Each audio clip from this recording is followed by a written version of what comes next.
Hardy, Zolak, and Bertrand, Felger, and Maz. Joe Murray. For Boston sports fans, it's 98.5, the Sports Hub. Paisley Media Group Station. Sports Hub headlines. Presented by Celsius Energy Drinks. Celtics almost let a 24-point third-quarter lead get away, but they hung on to beat the L.A. Clippers yesterday, 121-118 at TD Garden. Joe Mazzulla saw Jaylen Brown score 33 points. Again, the only thing he cares about is winning, and so he's finding a great balance of putting us in position to win, empowering his teammates, and doing what he needs to do in games for us to give us a shot. Peyton Pritchard added 30 points for the Celtics, but they had to sweat out a good look at a three by James Harden at the buzzer that would have sent the game to overtime. They're 500 now with a record of 7-7. They visit Brooklyn tomorrow night in the opener of a home-and-home for both teams. The first-place Boston Bruins had last night off after a big win in Montreal over the weekend. They're back home tonight to play Carolina. Ryan Johnston and Bob Beers have the pregame at 6:30. The face-off at 7. You're on 98.5 The Sports Hub. There's no word on Charlie McAvoy, who did fly back with the team to Boston after getting hit in the face with a slap shot on Saturday. Patriots were off yesterday after a Thursday night home win over the Jets. They visit Cincinnati Sunday. Bengals are now 3-7. They lost big in Pittsburgh yesterday, 34-12. The NFL Network also reported yesterday Joe Burrow is targeting Thanksgiving night or the week after that for his return, which would mean he would miss the Patriots game. Denver took over the top spot in the AFC on tiebreakers with the Patriots after holding off Kansas City 22-19. And the big Major League Baseball free agent signing period is underway. Bo Naylor has signed with Seattle for 5 years. Sports Hub headlines are brought to you by Catches Law. At Catches, they specialize in helping those who have been injured not only from a one-time incident, but from a lifetime of hard work and labor. Does this sound like you? Visit CatchesLaw.com.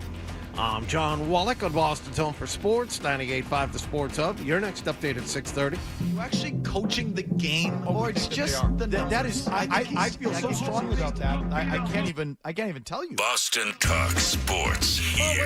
What do we got? Sports. Ladies and gentlemen, I need all of you to stop what you're doing and listen. Toucher You might hate me, but you're listening. and Hardy Don't bother me. I'm at the Pickle Palace. on 98.5. I know what I'm capable of. He said something about peanut butter, right? Yeah, boning, baby. Make America nut again. That's gross. That's disgusting. Let's talk about cheese. What are you gonna have for lunch? I was at dinner with my wife and a friend. Kitty, pussy, kitty. Flap, flap, flap. Shut up, I'm trying to talk to Paul. Toucher and Hardy Good luck trying to put your finger in it when there's a million holes. on 98.5 The Sports Hub. Let's go. I love Cinnabon. I want to dip it in cheese.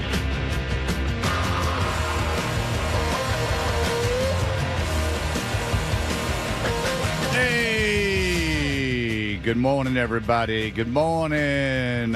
We are Toucher and Hardy, Town Fair Tire Studios, 617-779-0985. You can watch us on YouTube. If you subscribe to 98.5 The Sports Hub on YouTube, you can see us live, Joe live, the other shows, highlights, videos from all the writers, all those things.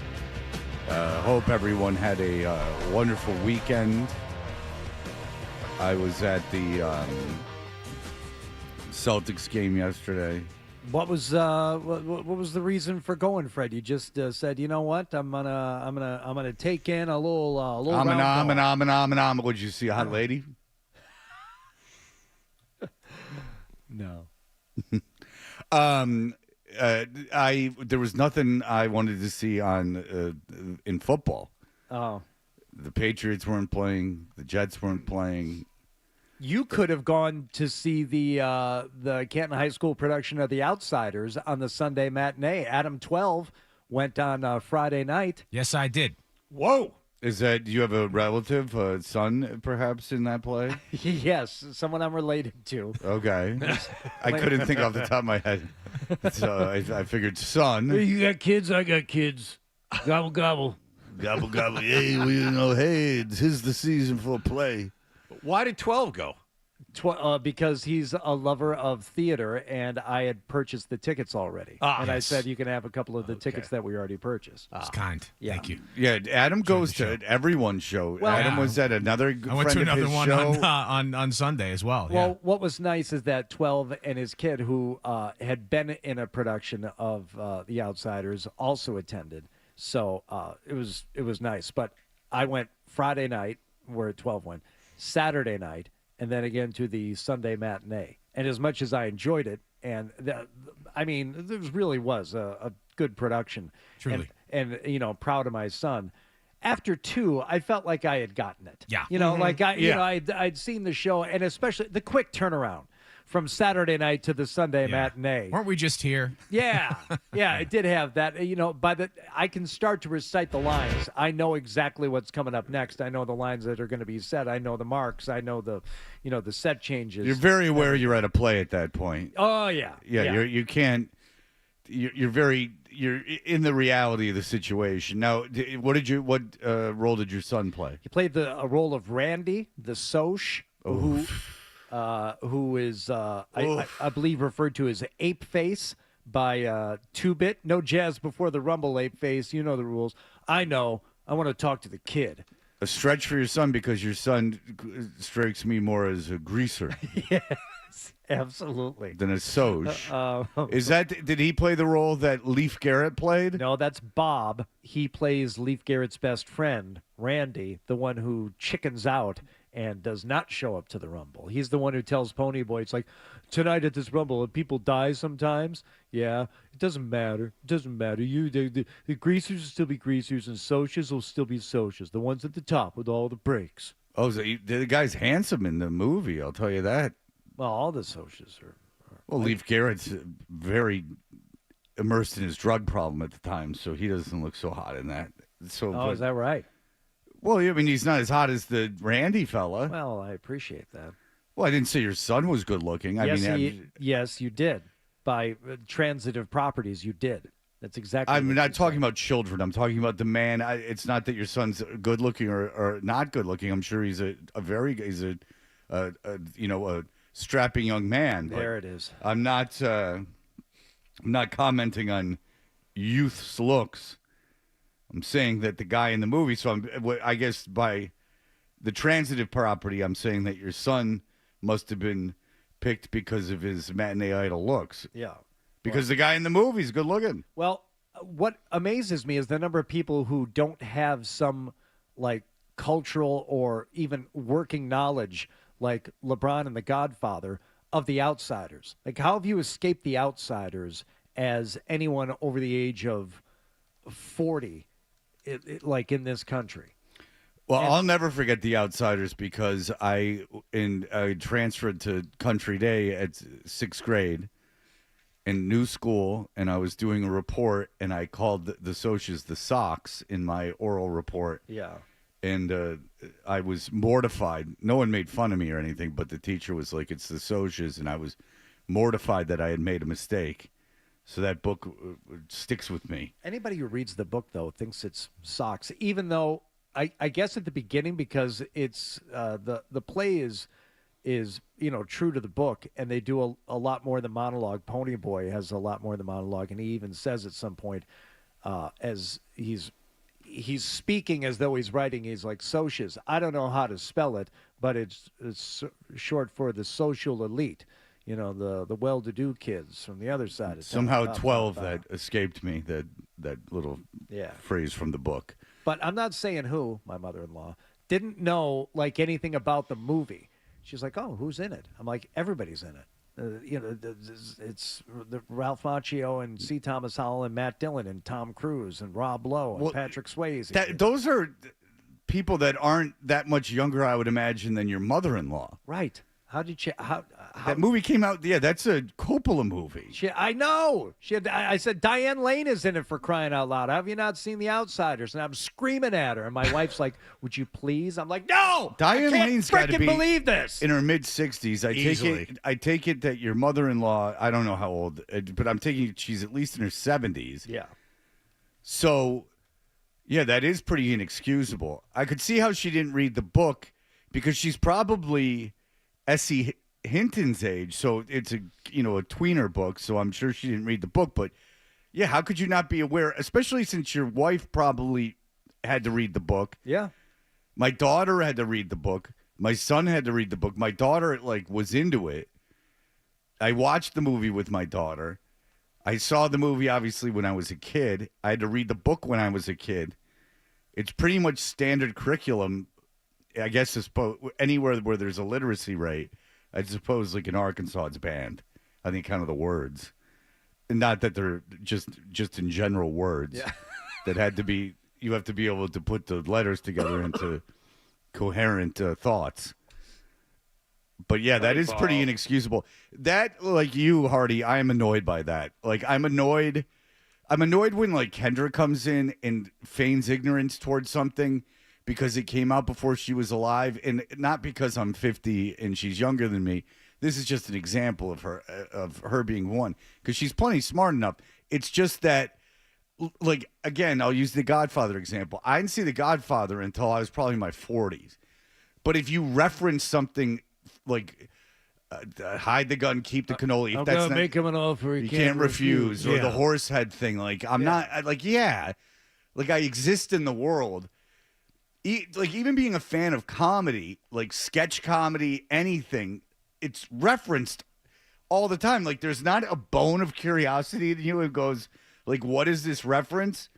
Because I'll go back and watch stuff that I liked when I was a kid, and I realize how many of the references like went above my head. Even old Howard Stern's.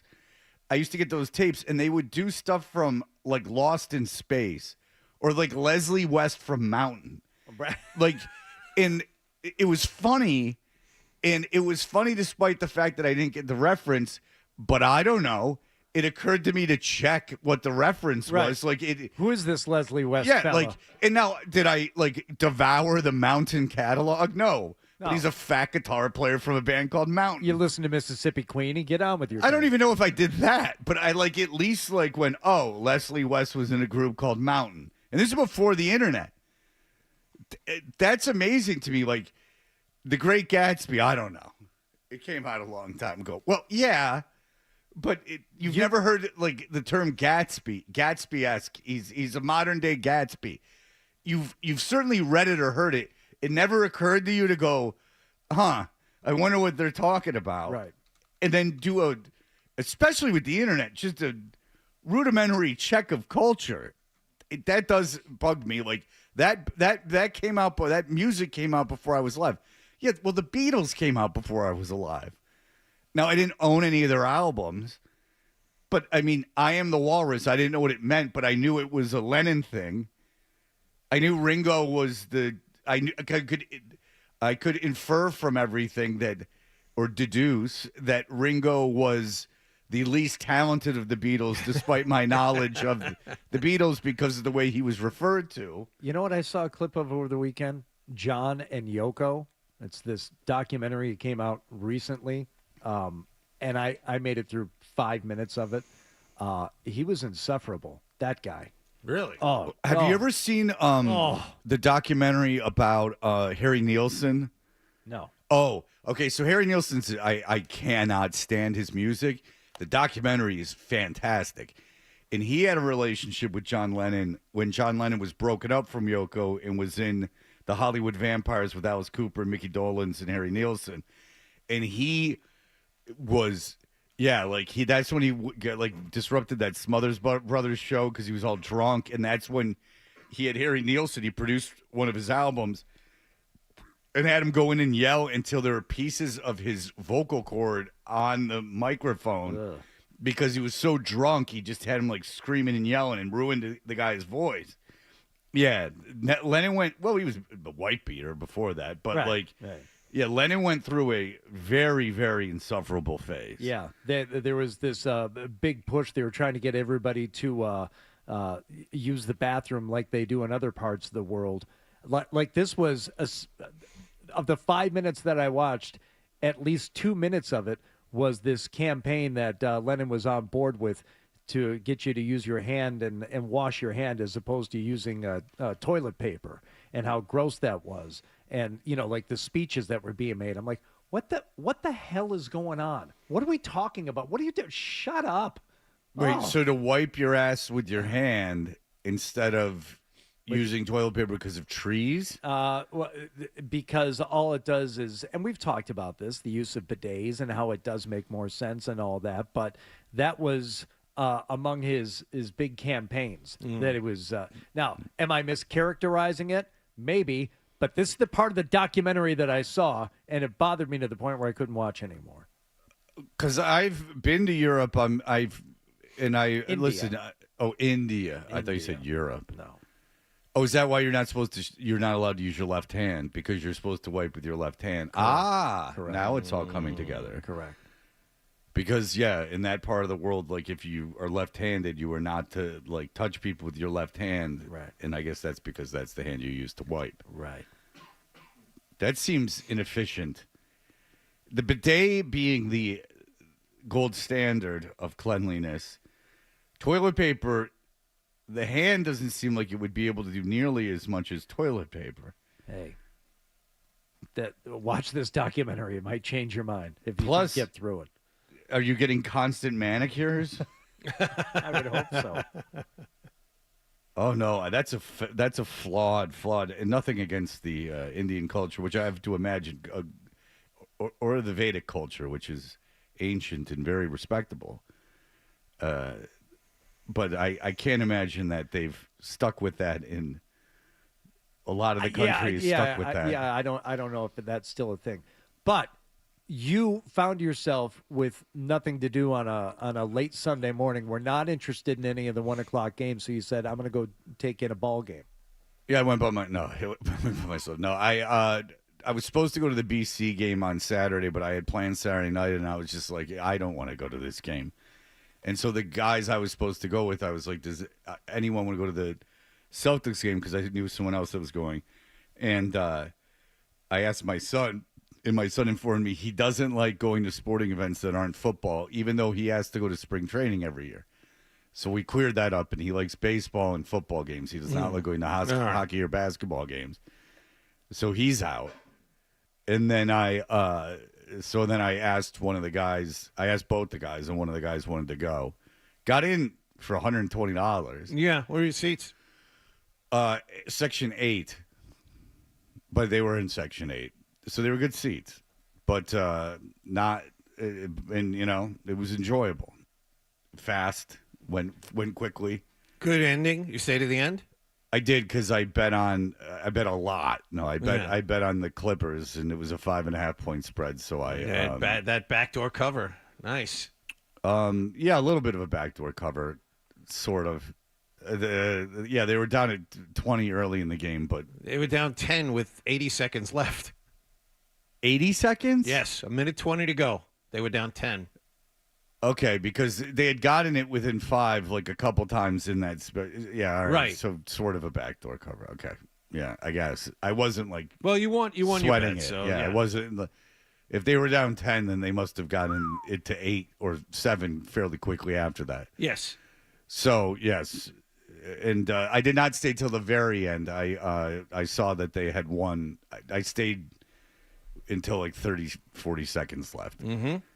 And then I was, because he insisted on driving, which turned out on a Sunday not to be bad. Yeah. Because, well, on a Sunday. But I'll take the train or take a lift. I get very, you know me, I get very frustrated with the notion that you have to drive because it's not about saving money or convenience. It's about having control. And if someone would just say, I like having my car there, it makes me feel secure. I like it. I get nervous if my car is not there. Then I would say, okay, you have like a bit of a neuroses about the thing. I understand. I'm not going to complain. But until that's said, I listen. I didn't complain that much. But the guy's like, we could park in Charlestown and walk over the bridge. And I'm like, or we could get dropped out in front. I'm like, or we could take the train. Oh man. Or we could walk the quarter mile to the train from my house. Why not just take park the in train. Cambridge? Well, yeah, because I'm like, where are you going to park? We play $50, and so if you don't know where you're going to park, that means we're driving around looking for a parking place. Nope. Like, and I don't like Cambridge, that. there's a bridge there too. You have to walk over. And I don't like that. So, like, if you have a parking pass, fine. Or if you, like, I have this lot that I go to and I know the guy, fine. But if we're going to, I mean, the Rucker thing with the Red Sox game was the real culmination of all of that. Because, I mean, dude, you could take the train from and he picked me up. Like, you could take this Rucker. You could take the train from my house. I mean, it's 15 minutes, and then they drop you off at Fenway. Why would we not take the train? Why would we drive around for you looking for, and then I told you we parked in Coolidge Corner and had to take the train from Coolidge Corner, and that's the C line that stops 75 times in the 5 blocks that it takes to get to Fenway. So, yeah, I if someone would just say, like, look, I got a bit of, like, a control thing where I, like, want to have my car there, then I'm like, okay, well, you got something going on. That's fine, which is really the only explanation. Because this guy didn't ask how much the tickets were. He didn't ask, like, that wasn't a concern of his. Like, so it wasn't money. And it wasn't, and some people don't like taking the train even, so fine. I would have paid for the lift. I don't care. If it's $50 to park, it's on a Sunday, $30 for the lift. So $60 total. I don't know. But we parked there, and it was not bad. We got out. Because Sunday, I guess it's okay. Electric atmosphere at the Garden yesterday. You're saying it's a little different when the team's under 500? It wasn't even that bad. It was just people want T-shirts. Who wants a T-shirt? I can get you a little. I don't know if you share this aggravation with me, but I noticed something that is a real problem in this country, and it makes a lot of things make sense. Is that there was a part where the cheerleaders came out and threw T-shirts. Yeah. Mm-hmm. And there was a guy in front of me that was BS that they didn't throw any T-shirts up into our section. Yeah. And I started thinking, like, you're mad at them. Regardless of the quality of the T-shirt, which we all know is not good. But, like, you have a right for buying a ticket that now you have the right for a T-shirt to be thrown in your vicinity. That's like a big thing in this country. It's like, well, I have a right to well, no, they're under no obligation to throw shirts at all. Let alone, why should you get one? There's over 16,000 people here. Why should you get a T-shirt?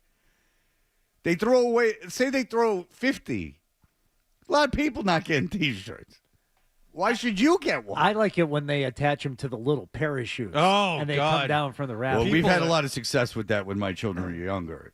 We've had a lot of success. Snagging those? Well, we've had a lot of success. I told you the time that I was there and there was a guy. I pay a lot of attention to the people around me, see if they can't make me annoyed. And there was a guy, these like finance bro dress guys. Like one guy was in a very fine suit. He was off work with a overcoat on. He never took the overcoat off. Right. And not like a flasher kind, but like a cashmere overcoat or something. And the Burberry. Well, he wasn't in a gang, but the shirt comes from the rafters. He gets it. I was actually with a woman there, and the guy gets the shirt, and he gets very excited that he has the shirt. Yeah. And then he goes, ha ha, and then he puts the shirt in his $2,000 overcoat to go take home. Yeah. Yeah, that's instead of just going, oh, I got the shirt, who wants it? Yeah, right. Give it to the nearest kid. Or anyone. Because I don't want to take this home. Because I have a $2,500 overcoat on and probably a $2,000 suit, so I'm wearing $5,000 worth of garment. Not counting my shoes, which I assume you could probably add about another $1,000. So say the guy's got $6,000 in his body, not counting the watch. I didn't see the watch, but let's say that's at least a $3,000 watch. The guy's wearing he's adorned in about $10,000 worth of material, let's say. And he wants that shirt that's got like Ed's Sandwich Shop on the back. It's the thrill of the win. He won it in a way. But you won it, but then really you literally dropped into his lap. Won it. Okay. Like if you caught a shirt now that your kids are older at a game out of the sky, I would if there was no one around me that wanted. In fact, I've caught a shirt at a game and I was with people and I just gave it to the ladies next to me, and it wasn't like a pickup attempt because believe me, these were not women I would have been necessarily interested in, and I gave them the shirt. What do I want the shirt for? Now, I've had kids catch the shirt when I was with them, and it's very exciting on the account of their children. And these things excite them. Well, from now on, if you catch one, bring it in and give it to 12. He needs it. Even I'm giving those away. That's the Oh, right thing to really? do. Yeah. You get free stuff if you're an adult. You can barter those. You catch a foul ball at There's a game a line. and you don't give it away. You're an see what we idiot. found Yeah, but there? that's There's worthless. a line. There's a line he won't cross. Foul ball has no monetary value, and you're not going to do anything with it. The shirt, you're putting that thing on. Or you barter at the church for spaghetti. Trade up. Extra scoop of pasta. Yeah, exactly. All right. Maybe a little Kool-Aid. Who knows if they're handing it out. All right. We'll be back in just a moment. You're listening to Toucher and Hardy on the Sports Hub.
sports. Boring. And he's back with Fred on the Sports Hub.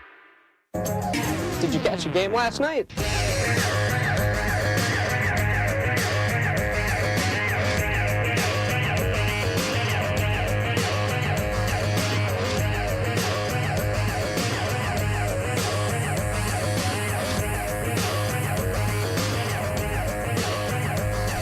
Hey, we're Toucher and Hardy. What happened last night's brought to you by Leonard Hair Transplant Associates, where your hair doesn't have to be a game of what happened. So change your lettuce and change your life with Dr. Matthew Lepresti at 1-800-GET-HAIR. Hardy, what's going on? Well, you tell me what was going on. You were the big wig at the Celtics yesterday with the Clippers in town and Jaylen Brown getting it done early on both ends of the court. Harden spins, drives on Jaylen, lays it up with the left hand. Jaylen stays with him, blocks the shot, and Jordan Walsh has the rebound. Celtics playing at a different level right now. Jaylen Brown right down the middle, attacks Lopez, pushes it up and in with the right hand. It's 29-13. Get the stuff, get the score, coast to coast, baby. They were playing at a different level. Different level, 29-13 Celtics early, 16-point lead. Gonna put them down early. Gonna put them in the ground. As we all know, a 16-point lead in the first half of the NBA is lock. Yeah, 16-point first quarter lead. It's a lock. They were playing at a different level. Everyone can go home now. Well, they were playing at a different level. Yeah, you were seeing true greatness. Jordan Walsh starting again and actually putting in minutes as a starter yesterday, 33 minutes. Finds James Harden, Jordan Walsh dogging him, fights through the Zubac screen, cross-court, it comes to Batum, lines up the three, no good. Jordan Walsh, he's playing. If he had hair, he'd be playing like it was on fire. Ooh. Does he not have hair by choice? No, he has alopecia. He's alopecia. That's rather insensitive, isn't it? Sean? Okay, he doesn't have anything to say. All right, let's get down to the end of the game here. The back and forth. Actually, Celtics have the lead for the entire game. As they have a 10-point lead with 1:29 left, 115-105. Correct. All right. James Harden still out there playing for the Clippers, and was he fouled? 26 seconds to go, down by 6. Harden against Jordan Walsh. Switches to the right hand. Harden, here's the pull-up three. In the air, no good, but they're calling the foul on Jordan Walsh, and Harden will get 3 free throws with 21.8 to go to make it a 3-point game. Where did he hit him? Let me see. Hit him in the leg. Oh, good God. Come on, man. Can't challenge. Come on, man. Celtics have used their challenges. Nobody was reviewed for flagrant. That's ridiculous.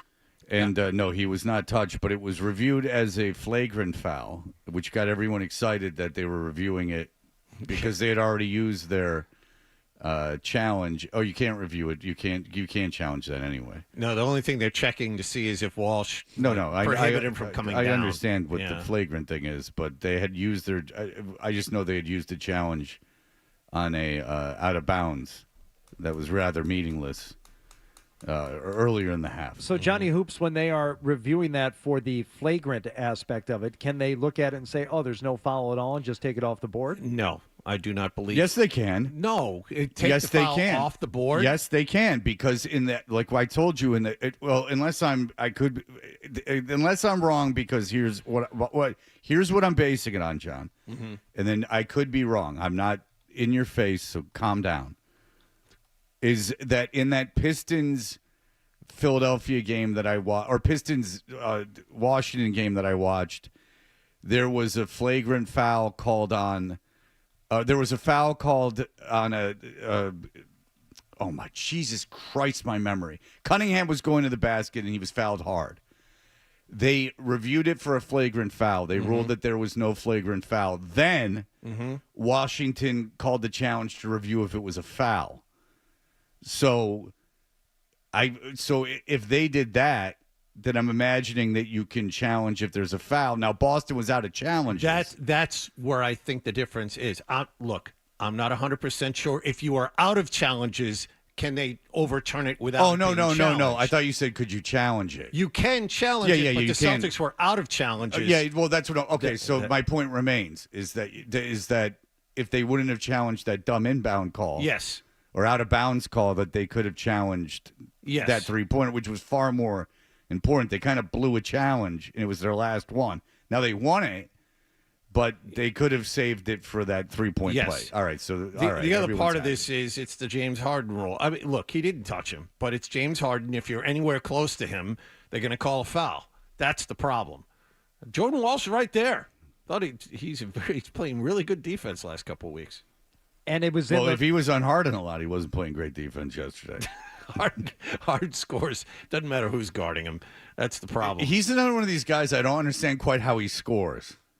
Like, he broke Pritchard's ankles on a play, and he was barely moving. Right. And obviously Pritchard's not a great defender, but Pritchard's, hustles and is a he shouldn't competent have his NBA ankles player. like that. Yes. It's just him and Doncic. At least Doncic is like Harden's not even that great a shooter anymore. No.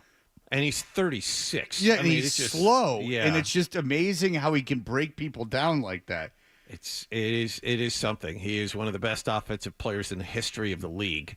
I mean, 37 points last night or yesterday. And they sit him for like half the fourth quarter because they know he can't play. Exactly. Like they know that he's got to sit for a while. He is the biggest liability of liabilities on defense. He was on Brown for a lot of that game. It's weird. I don't understand the thinking there, but I don't know the ins and outs of the Clippers roster and whether there was anyone else who could have done it. And we were talking about this before the game, and John obviously follows this team maybe more than anyone in the world. Pritchard was on fire, like could not miss in the first half. Yeah, he had one of his games. I think he had 8 threes yesterday. I mean, he had 8 one threes. He had one of his games where you're just like, all right, just keep giving him the basket. And then they just stopped giving him the ball in the second half. And again, I can't imagine that the Clippers did anything different defensively. Like they shifted their entire focus onto Pritchard. So what's your opinion? Why did they get away from Pritchard in that half? Strange. I don't have a concrete answer for you. I can tell you this. It doesn't seem to matter about the personnel.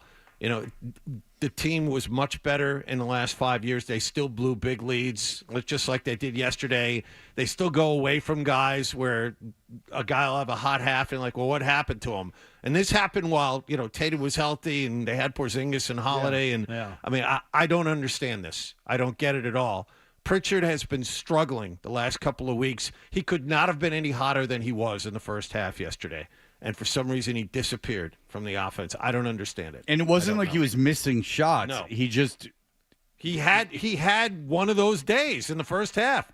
I mean, seriously, he could have been out there by himself. He couldn't miss. He could not miss yesterday in the first half. And then it didn't seem, unless I'm misreading it, he didn't seem nearly as active in the second half as he was in the first half. Well, the foul that we just heard, Harden would go on to make all 3 free throws. Brown would despite the booze. despite the booze. And the distractions. I know. Because I was on that end. I was on that end of the court, and I was juggling and whipping my penis out. I was doing everything to try to get his mind off of it. Brown would score a bucket. So it's 119, 115. Oh, yeah, Harden would make a three-pointer in that stretch, too. So now we're down to the final seconds here. Inbound fielded by Bogdanovich. Ahead to James Harden. Harden pulls up, shoots a 3, makes it. It's a 1-point game. 37 for Harden. Celtics just have to get the ball inbounds, but they will calmly use the final timeout with 2 seconds remaining. Calmly. No rush. Nice calm timeout with 2 seconds left. 3 for 3 from the free throw line, and then 2 3-pointers from Harden. He scored at the final 9 points. He scored 11 points in the final 90 seconds. 11. Yeah, but Missoula calmly called a timeout. He did, and they got the job done. Chris Dunn. Touchdown pass into the front court. Zubats has got it. He deflects it out to Harden. The shot is in the air and bounces out. Oh, my goodness. James Harden got a clean shot at it. Chris Dunn's pass went perfectly to Zubats in the paint, and Zubats deflected it out to James Harden, who got a dead-eye look at a 3 that would have tied it. Harden was standing outside the three-point line on the left-hand side. Zubats had his back to the basket, deflected it with his hand to Harden, who was open. I mean, he was as clean a look as you're going to get as an NBA player in that particular situation. He was wide open. and he missed after the last 90 seconds that he had. Celtics win. They escaped. You had a 10-point lead with 1:20 to go, and you really should have gone to overtime. That's a very good Clippers team. 121, 118. Right. Celtics get the win, yes. Clippers 4-9 now. It's a very good Clippers they're team. 500 for the first time since Halloween, only the second time they've been 500 all season. They have not been over 500 all year, and they play a very bad Brooklyn team tomorrow night. There you so go. Here's your chance. All right. Well, there was football this weekend, even though the Patriots played on Thursday last night. Your defending Super Bowl champion Philadelphia Eagles at home against the Lions. We'll talk about that next. Now, my filing your damage. Essential Sports Hub headline presented by Celsius Energy Drinks. As we were just talking about, Celtics beat the Clippers yesterday at TD Garden 121-118. James Harden scored 37.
We're Toucher and Hardy, 98.5 The Sports Hub. Hardy, what else happened last evening?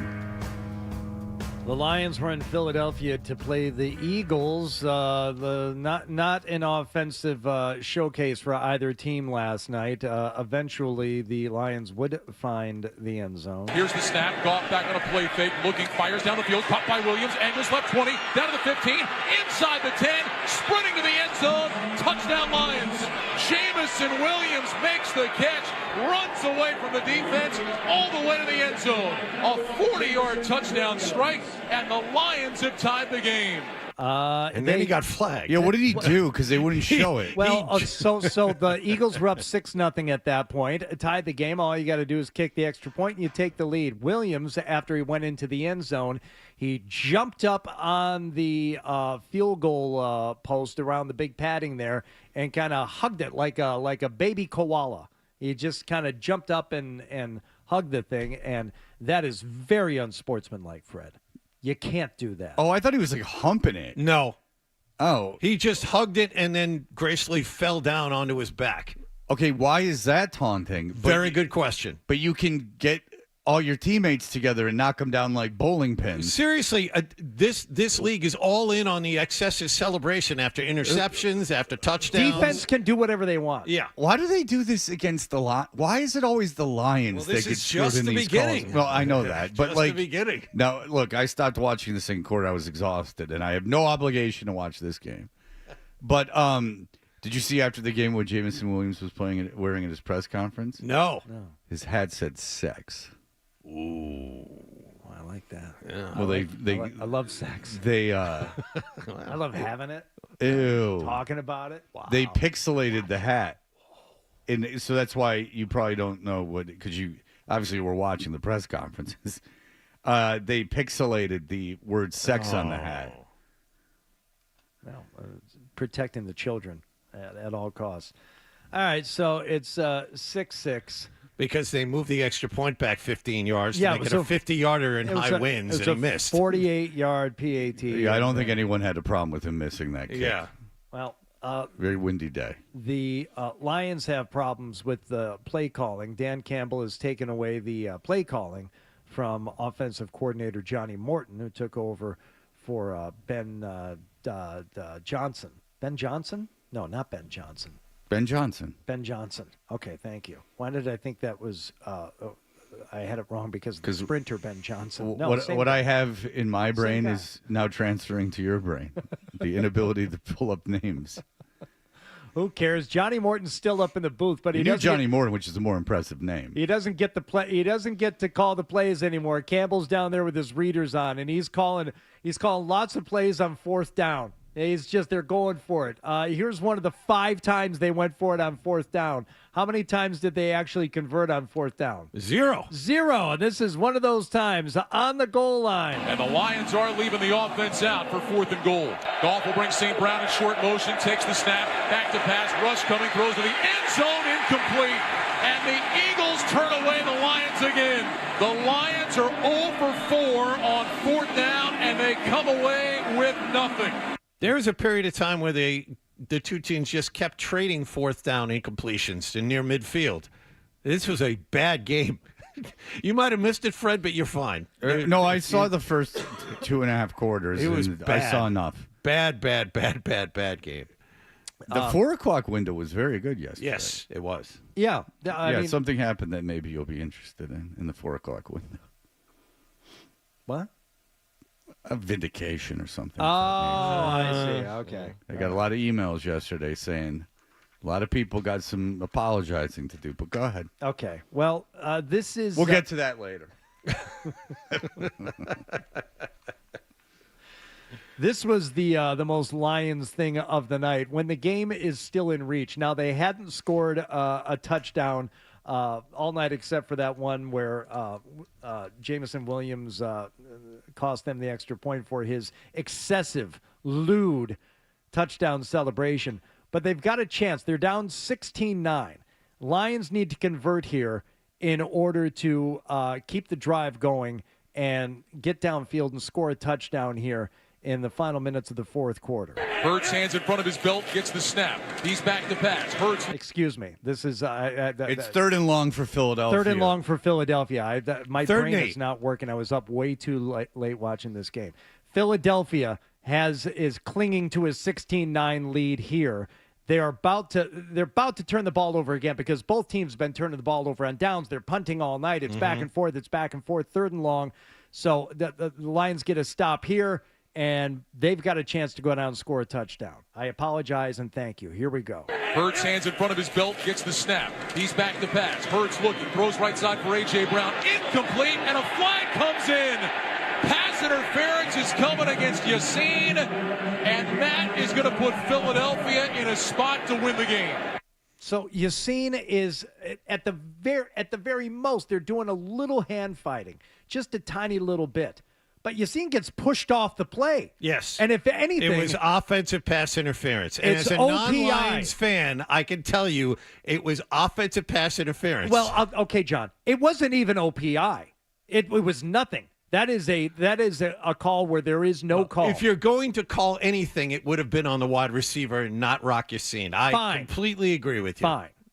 But Dan Campbell took the responsibility for it after the game. We could not convert, and when you can't convert, that makes it very difficult. Felt like we were going to get a rhythm after that second quarter. We started, we hit those explosives, went down, J-Mo scores, touchdown, and it felt like, all right, here we go. Just couldn't ever really get in a rhythm offensively. There's some calls I wish I could have gotten back. I didn't help those guys. I hate that. The play calls on virtually every one of the fourth down tries, all 5 of them, which they did not convert on, were not good. Jared Goff, not good, 14 of 37, 255, a touchdown and a pick. Jahmyr Gibbs was really the only highlight offensively for the Lions yesterday. He was fantastic. Yards after the catch, 12 carries for him, and then 5 receptions, 107 yards on those 5 catches for Jahmyr Gibbs. But otherwise, not a lot going on offensively for the Lions. And I understand there's no guarantee, even if the Lions get the ball back, they go down the field and score a touchdown. But you would have liked to have seen the players decide the game and not the ref. And they actually had the referee, interviewed after the game. A pool reporter went in and talked to the referee, Alex Kemp, and Kemp told the reporter the official observed the receiver's arm getting grabbed and restricting him from going up to make the catch. So the ball was in the air, there was a grab at the arm, restricted him, and the official called pass interference. That is the official word from the head of the officiating crew last night, which is all crap. It was terrible, terrible call that decided the game. I don't mind any of the other stuff, but when the players cannot decide the game on the field, that's where you draw the line. And that's what happened last night. They were unable to do that because the official made a terrible call. Well, I have no belief that they would have gone down and scored a touchdown anyway, but I'm with you, John. It'd be nice to see the players decide the game. Would have been nice to see Sam Laporta out there. The Lions were definitely missing him last night as he is dealing with a back injury. So not great for the Lions, who are now 6-4. Eagles improved to 8-2. Yeah, the Lions' schedule has been a little difficult, you could say. A lot of not a lot of off weeks. They got Giants. They got Packers, Cowboys coming up next. They've played 3 bad teams, and one of them was the Commanders. So, they've had 3 easy wins. Browns, Bengals, Commanders. The rest of the schedule is Packers, Ravens with Lamar. Yep. Packers, Bears, Ravens, Chiefs, Bucks, Vikings, Eagles. That's not an easy schedule. The Thanksgiving game is listed, the Packers game with the Lions is listed as a 1 o'clock. Don't they normally do a 12:30 kick on Thanksgiving? Is it at noon? Yeah. It's 12:30. Yeah, I don't know why it says 1. I don't know either. It's going to be 12:30. But you should see what I'm going to that game. You should see what they're asking for tickets now. It's ludicrous. Give me an example. They're asking for like $500, $600 a ticket. It's not going to be like that closer to the game, but it's ridiculous what people want for tickets. I got 4 tickets to the because I just wanted to get out of the way to the Red Wing game that a week from Wednesday. That ran me ton of money too. You know, because everyone travels to Detroit for the holidays. I mean, Thanksgiving, you should see the airport. Everyone wants in. It's a destination. It's a big destination for people. All right, we'll be back in just a moment. Rhode Island is finally getting on the map. Toucher and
Escaped the LA Clippers 121-118 at TD Garden yesterday. James Harden missed a good look at a three as time ran out, and it would have sent the game to overtime. Derek White could only watch. Just hope you missed. It was actually a really good play. Yeah, just hoping you missed. He hadn't been missing, but... Harden scored a game-high 37 points for LA. Jaylen Brown, 33 points for the Celtics. They are 7-7, and a chance to get over 500 for the first time all season arrives tomorrow night in Brooklyn. Bruins are in first place after a win in Montreal Saturday night. They're back home to play Carolina this evening. Victor Arvidsson is out after suffering a lower body injury Saturday. Charlie McAvoy may be out as well after taking a slap shot to the face against the Canadians. Ryan Johnston and Bob Beers have the pregame at 6:30 and the face-off at 7 here on 98.5 The Sports Hub. Turning to football, Patriots off yesterday after a Thursday night home win over the Jets. They visit Cincinnati this Sunday. Bengals got blown out in Pittsburgh yesterday. 34-12. They are now 3-7. And Jets defensive back Chris Boyd remains in critical but stable condition. He was shot in the abdomen early yesterday morning in New York City. Sports Hub headlines are brought to you by the $14.99 Big Deal Meals at the 99, like the roasted turkey dinner available every Monday through Wednesday for just $14.99. You gotta love the nines. I'm John Wallach on Boston's Home for Sports, 98.5 The Sports Hub. Your next update at 7:30. Under center, mobs it up. Drake May. Throws down Drake rolls well, wrecking traffic. Off balance, throw it in the end zone. Caught by Good pass is going to be. Oh! Drake May plays on one station in Boston. Here's another Drake May moment. Drake May. 98.5 The Sports Hub. Oh boy, I guess it's time for more Toucher and Hardy on 98.5 The Sports Hub.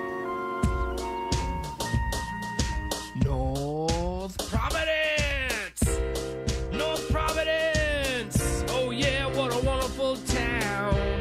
It is located north of Providence, oh yeah, North Providence, Rhode Island, oh yeah, it's a wonderful community, North Providence, Rhode Island. Indeed, you gotta love Providence, Rhode Island. You got to love Rhode Island. And when you think of Rhode Island, you think of many things Hardy, as we are Toucher and Hardy. That is available to watch live on YouTube if you subscribe to 98.5 The Sports Hub on YouTube. And Hardy, what do we know about Rhode Island? Things like sea monsters certainly exist in that area. Yes, from back in 2002. They kept swimming around me. It's rubbed up against my leg. Yes, and it was a harrowing tale of a sea monster with a basketball-like head that... It rubbed up against your leg? Up against my leg.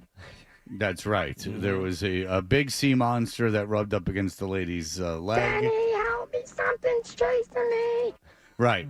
And so when you hear things like that, you think, well, let's make a TV show about the very influential elite people of that great state. I grabbed her by the ass or rear end. Because they know not to say ass after checked and say rear end like a classy person. So I don't know if any of the women in your guys' lives are big fans of the Real Housewives franchise. I do know women that are. I have sat down and one particular woman that I am close with is a big fan of the Utah one, the Salt Lake City one. Oh, yeah. And they are beauties, I'll tell you that. And one of them is in jail.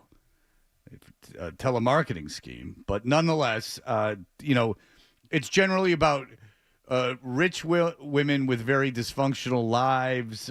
There's different things happening. I know in this one in Salt Lake City, there's a woman whose husband wants what do they call it? Like a sister marriage? And then you go, what's a sister marriage? And it's sister wives. Sister wives, yeah. You know what that means? Yeah. It means that they want a wife and then another wife, and them to behave as sisters, not like incestually, but like because when you hear a sister's wife, you're like, what? The guy wants to marry a sister? No. They want one wife and then a woman in the relationship that lives in the house. So they basically want two wives. Yeah, plural marriage. And this is not a traditional, what you would look at as a traditional person from Utah. They don't meet the demographic. They don't seem like, blonde-haired, blue-eyed, like Mormon couple. It just so happens almost that they live in Utah. But these are the things. When you have so much money and the world is your playground, you do think of Rhode Island.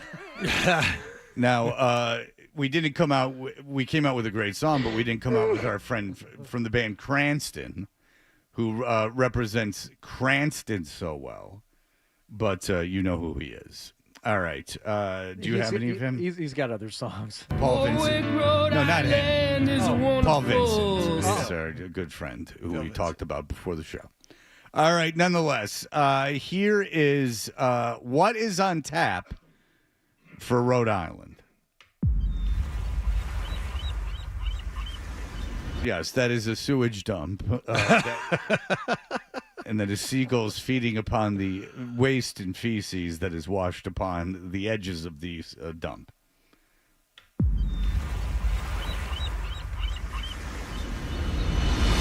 In Rhode Island, everyone knows everyone.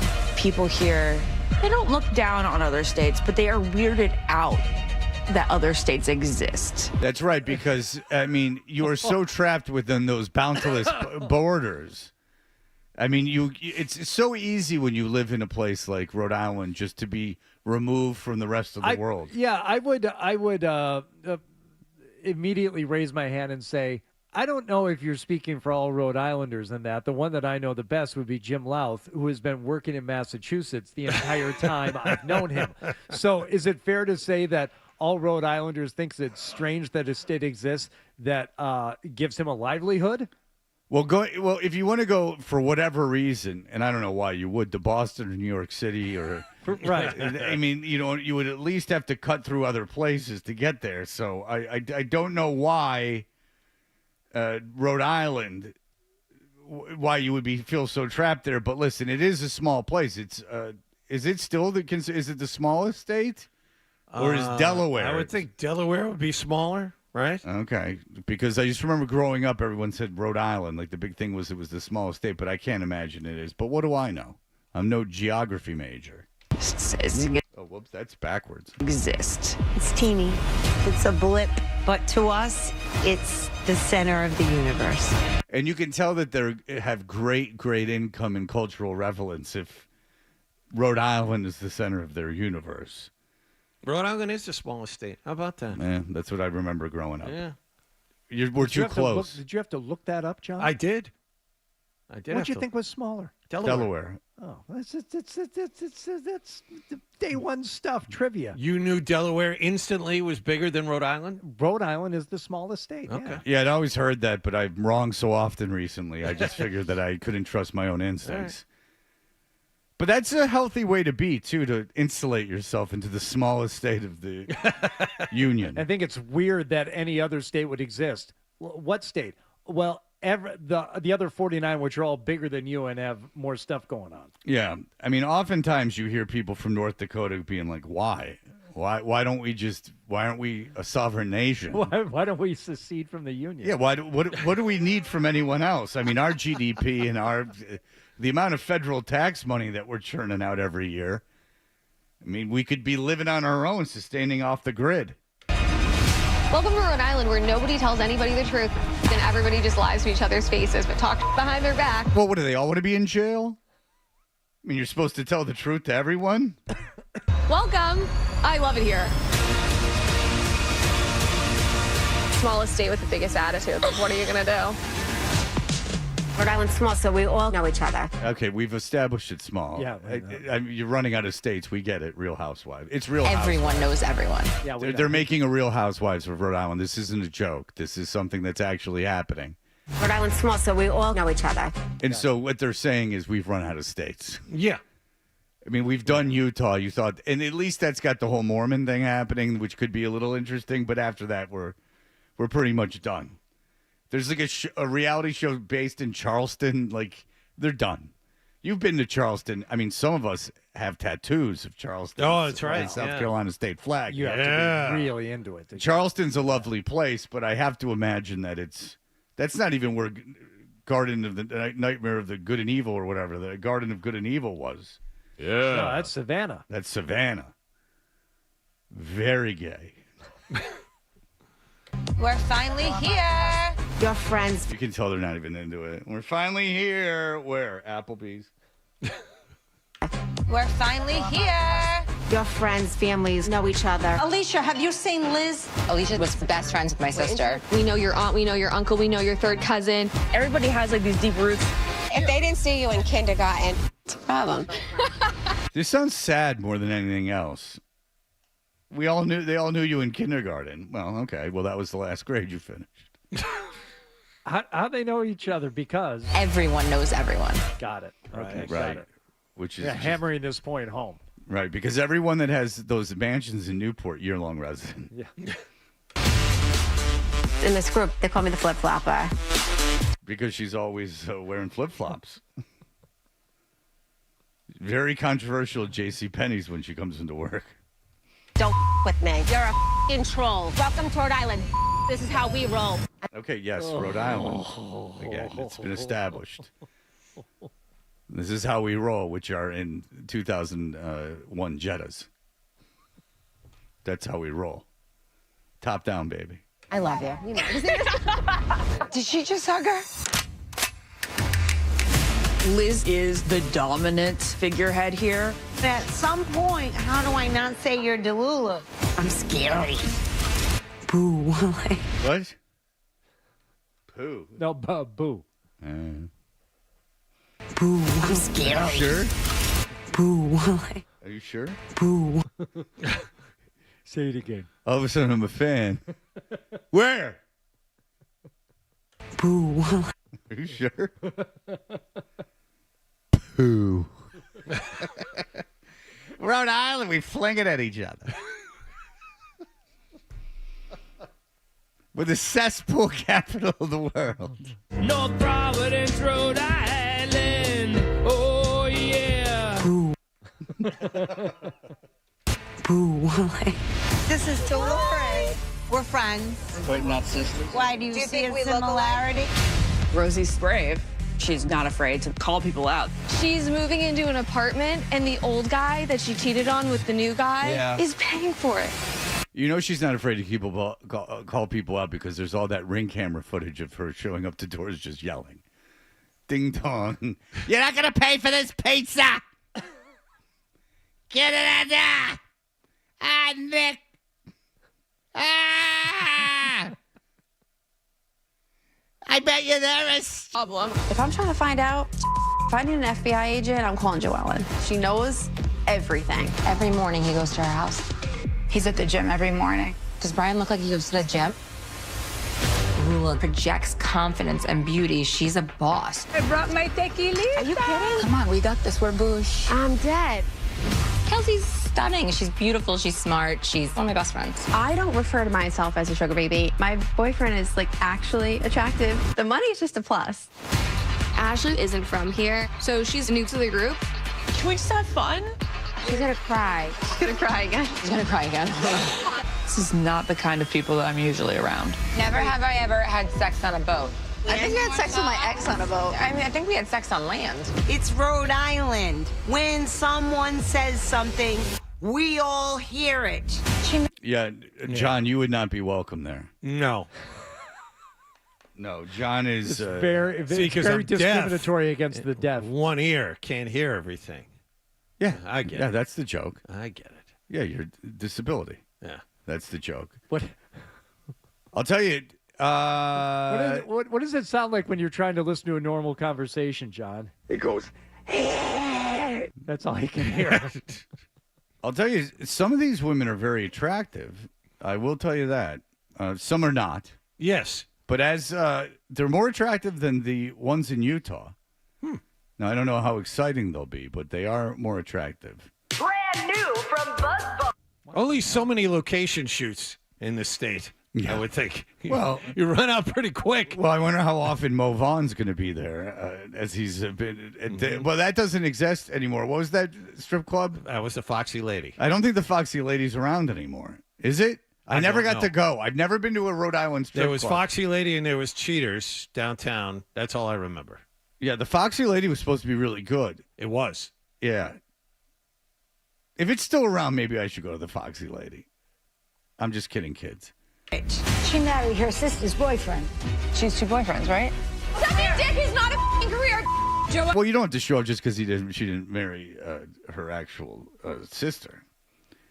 You know, sister's boyfriend. There's not that stigma over it. No. You've got at least 1 degree of separation there. Yeah, this is not a recent adult film with a stepsister. Well, and don't be playing dirty.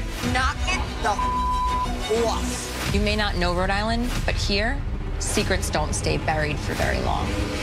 Her husband's a foot doctor, but Oh. Boo. Let's focus. her husband's a foot doctor. Spin off. What grotesque admiralities are in there? Were there bunions? Bunions? I'm talking about pus, baby. Her husband's a foot doctor, but I think he's doing more than rubbing foots. He's doing more than rubbing foots. Yeah. He's rubbing feet. Her husband's a foot doctor, but I think he's doing more than rubbing foots. You want some cheese? I like how it's just seagulls. Yeah. A lot of coastline. It's a lot of them having lunch at a Castle Island-esque place. Yeah. Enjoying the French fries with the seagulls coming and attacking them. Is it all like is it Newport? Is it Providence? Where It's all next to the water. It can't all be Newport because there's, I guess, in this. Newport isn't like Rhode Island. That's like. Right, and people own places in Newport, but if you have any money, I can't imagine you live in Newport year-round. Yeah, there aren't many. Significantly less of a population. No, I love Newport, but again, half those, the real big mansions aren't even owned by anyone, and then the ones that are around are like, I know Taylor Swift doesn't live in Newport or have a place in Newport. It's like around there. But, I mean, my daughter has friends that live in the Newport area. And I don't think they'd be love everything about Real Housewives contestants. You know what I'm saying? They live good lives, but they're exceedingly middle-class people. I mean, like Jamestown's a beautiful area, but I don't think it's in Kingston and all these places are not. They're beautiful areas, but they're not playgrounds of the super rich. So I wonder if they just kind of cheated and just went to Newport for like a couple weeks in the summer. Well, people were vacationing down there. That's what it sounds like. Yeah. That explanation is as good as any other. Yeah. Because I'm not kidding. I mean, there are so many rich, well-to-do places that you can shoot from. A lot of choices. It's a good community, oh yeah, Warwick, Rhode Island. Warwick, Rhode Island. I used to live there. I know exactly where that is. Warwick, Rhode Island. Warwick, you got Providence you could shoot in. North Providence, Rhode Island. Not just Providence, North Providence, Rhode Island. That's right. You could shoot by that, I don't know. You could do John calling a Bryant game. Sure. Any of these things would That's be possible. That's north. That's all the other places you were talking about. Warwick, south of Cranston. All right. Well, suffice it to say, that looks exciting. Everyone knows everyone. Yeah. And there's a lighthouse as part of the logo for it, which might as well just be Real Housewives of Hilton Head. Because I don't know where this lighthouse is, the famous lighthouse in Rhode Island, but perhaps I've just missed it. All right, well, look forward to that. John's very excited about it. Mike Reese will be joining us in just a moment to talk about the Patriots.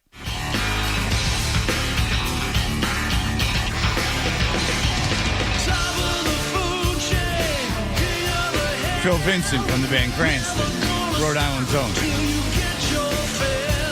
Good stuff. Toucher and Hart.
Fred, Hardy, John. Good morning. Yeah, I was telling Adam, great weekend. Sometimes you feel, Fred, do you ever get the feeling like you want a little love in the air? Do you ever get that feeling entering a weekend? Yeah, which is why I'm so sad because it never comes. All right, well, next time. I'm going to bring you with me Friday night, Woonsocket, Rhode Island, Stadium Theater, sold out Air Supply concert. I just want you to picture people with their arms around each other, swaying side to side, singing Air Supply songs. I'm just flying into this week after that experience. All I remember from Air Supply is that my parents, my dad had nothing. My mom had 3 tapes: Leo Sayer, Jimmy Buffett's Greatest Hits, and Air Supply. Air Supply is the album I got her for Christmas. Oh, nice. Where she started crying and freaking out because she didn't have a record player, and she said all I did was think about myself when I was about 8. And so this is very traumatic for me. But what is it about Air Supply that you like? Is it that they make music and that you're required to like them, therefore? That's great. Yeah, I mean, I like the chill, like it's a little lower key. And I think honestly, like these guys, Fred, they're 76 and 75 years old. Yeah, you got to see them, yeah. And it's just sort of brings a little nostalgia. Of right? what, the dentist office? More like, I don't know. I don't want to say like 8th grade dances because that's even a little like before that. I don't know. Just sort of good memories, When did you start listening to them? Like, when did you hear Air Supply? How old are you? 50. Okay, so you're my age. When did you hear Air Supply? Like, when were they in your orbit? Probably when I was sitting in the back of our Oldsmobile station wagon in the early 80s, and my mother was driving me to different things, and it's on the radio. You hear it, See, a lot of kids would remember that and go, that's when I chose to rebel. And that's when I thought my parents might be lame, is that they were playing horrible music from the front seat. And that's when I discovered punk or metal or something of that nature, hip hop. You just leaned into it. You remember good things about them. I mean, you know me pretty well, Fred. I'm not really the rebellious type, Can I ask you something specifically about the show as I look at the set list from the other night there at the show in Woonsocket? Yes. In the middle of the set, by the way, 19 song set. You had to sit through. I had no idea that Air Supply could deliver 19 songs, but right there, which is one big medley, though. There's Graham Russell reciting the poem "Invincible." Yep. Was that an actual poetic reading in the middle of the show? It was, and he actually, he does it off the top of his head, and you're gonna laugh, Hardy, but he does it. So Graham's 75, Russell Hitchcock, the other singer, 76. Russell Hitchcock goes backstage, and he actually says this. Takes a nap. He takes a little break for a cup of tea, and then comes back out. So there is a little bit of show element to it of giving him a little break. And then if I recall, they hand out red roses to a lot of the ladies in the front of the see, and you know what's great about these groupies, because we all know why the guy is going backstage during the poetry reading. It's to have sex. Is there's no protection needed, because these women are all so postmenopausal. All that's needed is lubrication, I would imagine, as these are very old women. Is that true, Mike? Well, I'm going to leave that one right there. Well, they would be postmenopausal. You are aware that they're no longer able to have children at that time. Yes. Yeah. Did you stay for the whole show? It's not yet. Stayed for the whole show. Oh, it already happened. Hour 45 minutes, Hardy, and yeah. I mean, I think it's cool. Like, think about it. Like, thing is sold out. You know what? You convinced me. I think it's cool too. Yeah, it's good. Did you stand up? There was not a lot of standing. There were a couple. Thank God. That would be so cruel to the audience. Yeah, well, not a lot of people there could stand up for an extended period of time. So. All right, so I'm going to name you the hot Billboard 100 hits very quickly. Everyone knows Lost in Love. Everyone knows All Out of Love. Every Woman in the World. I've never heard that song. Because you're every woman in the world. Okay, so I do know that to song. me. The One That You Love, I know that song. Or wait, what's the one that you love and Here I Am? Those are different songs? Because doesn't it go Here I Am, the one that you love? That's one song. That's right. And then what is the one that you love? What song is that? I think they probably made that. I think that wherever you're reading that, I think it's one song. Okay, because there's a comma in between the two of them. They're both in different quotations. Sweet Dreams, I've never heard. Have I? Yeah, no, that one was more of a deeper. They cut. open with that one. They open with a deep cut. Down in Woonsocket. Oh. They open with that. Yeah. Is it hearkening back to 20 years ago when they could still achieve erections? Okay. Even the Nights Are Better, I've heard of course. What's Making Love Out of Nothing at All?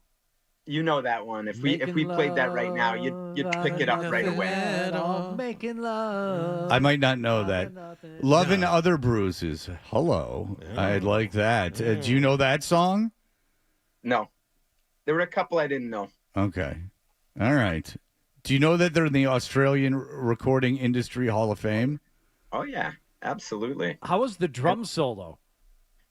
I think it's Pavel is his name. Oh, in fairness, it was just the guy falling asleep on the tom-tom. He got the drummer's name right. From the Czech Republic, and he put on a Boston Bruins shirt that someone in the crowd brought to him. Well, he needed something to wear. I hope it was a button up because getting your arms over your head at that age is not easy. Right. No, he's a younger guy because he's not an original. Oh yeah, because they all have to be dead. They had six pieces behind them, guys. So they had keyboardist, of oxygen tank, two violinists, a drummer, bass player, and guitarist. Well, they are Bill Belichick's age, so perhaps they have much younger wives. But you enjoyed it. What's the next show that you're planning on attending? So I'm not sure if I can pull it off, but we got Foreigner coming back around with Lou Graham joining them for like 3 or 4 songs. So sort of like throwback to the originals. But that one's in Connecticut, guys. So got game time decision if I can make it. I'll tell you, my favorite band, The Descendants, is playing in Connecticut. I haven't seen them in a long time, but they're playing in some random city in Connecticut on a weeknight. I have a vacation day to take, and I could go. But I don't know who to ask because I know they would be going without wanting to go. So, you know what I'm saying? And I would be like, can you take a day off work and spend the night in Connecticut? And I think that because I'm not driving. If it's New Haven or Hartford, I'm not doing it both ways. So I that's odd. I don't like when they play Connecticut. Do you? Yeah. Or they play Mohegan Sun or Foxwoods or something? Because this isn't. This is just at some random place.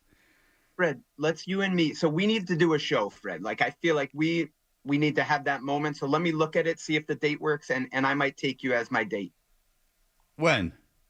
Well, let's look when the show is. Do you know when it is? With the Descendants? Yeah, I'll go with you. You'd spend the night in a hotel. Well, I might drive you back. If it's Hartford, I can do Hartford. You can trust me on that. Well, yeah, I know. I'm not. No, I'm afraid that you're going to be on heroin and you will never get back. Do you know who Frank Turner is? You might like Frank Turner. I don't know who that is. Why don't you check out Frank Turner? Because I think that Mike would like Frank Turner. Yeah, you would like Frank Turner. It's a co-headlining situation. I think that you would like it. In fact, I'm almost positive that you would like it. This is the February 19th show, Fred, in Wallingford, Connecticut. Yeah, Wallingford, Connecticut. I'll scope that out, Fred, because that's actually where Foreigner's playing. So I'll get a feel for like how far away and if like coming back after the show is realistic or if we'd have to stay. Wallingford's south of Hartford, I think. Why don't you go see Descendants when they were there in August? They were in Connecticut in August. I thought that they were in Rhode Island in August. They played with the Circle Jerks. By the way, tickets not cheap to see the Descendants. I wonder how big a venue. How big is the dome at the Toyota Oakdale Theater? Do you know? I've never been. I've looked at some tickets there, and it looks like maybe I'm thinking maybe 5 to 8, possibly 5 to 8,000. Okay, all right. Well, it's going to be a whole thing. Now there are no youngsters either, so fear not. there's not going to be. It's not going to be like a crazy show. It's no heavy metal craziness. All right, Mike. Look, here we are. This is a very good team. Denver are keeping pace, but Denver's schedule gets very difficult from what Indy's schedule gets very difficult. Mm-hmm. Denver keeps, again, is there any advantage? I heard Felger and Maz talking about how teams with easy schedules win Super Bowls, like it doesn't really matter. But do you think there's any advantage? And look, everyone gets so pissy. I can't stand the Patriots. Everyone gets so pissy. Yes, they beat Tampa in Buffalo. I'm just trying to make conversation with Mike. So, yeah. Not you, Mike. You are a reasonable human being. I'm talking to the audience. Their schedule has not been very difficult. They've beat the teams they've had to beat. And they've beat them handily. Average of 10.5 points. It's all great. It's all gravy. But do you think there's any disadvantage going into the playoffs not being challenged as much as some other teams? Because you see some of these teams, like just for instance, the Lions in Philadelphia, like their schedules are brutal, especially the Lions. Is there any advantage to that or disadvantage? So I'm gonna decisively say zero. I don't think that. I believe when we get to the end of this season, after you play Buffalo first of all, you got to take care of business the next 2 weeks, assuming they do that, at Cincinnati, home against the Giants. Then you have your bye. And if you end up beating Buffalo at home, December 14th, if I have the date right off the top of my head, and then Baltimore on the road the next week, you've been tested. So we can just in my view, we can just put that whole talk off to the side. Excellent. Milton Williams is on IR. Alex Barth, I heard him, I believe yesterday, and he said, no big whoop. He said, if you were going to lose anyone at any positional group, that would be the positional group to lose someone. He's going to go, you're misquoting me, but because that's how he talks. But I don't think I am necessarily. What is Milton Williams a huge loss here, because he will miss those Bills and Ravens games if it's a minimum of 4 games. Well, Alex is awesome. We know that. So I don't want to put myself in conflict with him, but I would say I think Williams has been their best defensive player. So I think it's a significant loss. My guess is what Alex meant is they're actually pretty deep there. Like if you can now, Christian Barmore becomes more critical because he probably goes to the Milton Williams role. Then you have Kyrus Tonga, who's played very well for him, steps in alongside him as a starter. And then you have 3 other players that have contributed and done pretty well. Corey Durden, Joshua Farmer, and now Eric Gregory to just bump up one spot. And honestly, Fred, I would say, every team goes through it. Denver just beat Kansas City without their best cornerback, Patrick Surtain. So the Patriots, will see how they handle it, but I don't think it is a crusher in the sense of it's going to defeat them, but they got to show that they can overcome a significant loss. You just mentioned something happening with another team in the league. What was that? Denver without Surtain. Won yesterday. Oh, yeah. So you probably wouldn't want to play him in the playoffs, right, Mike? Oh, Jesus.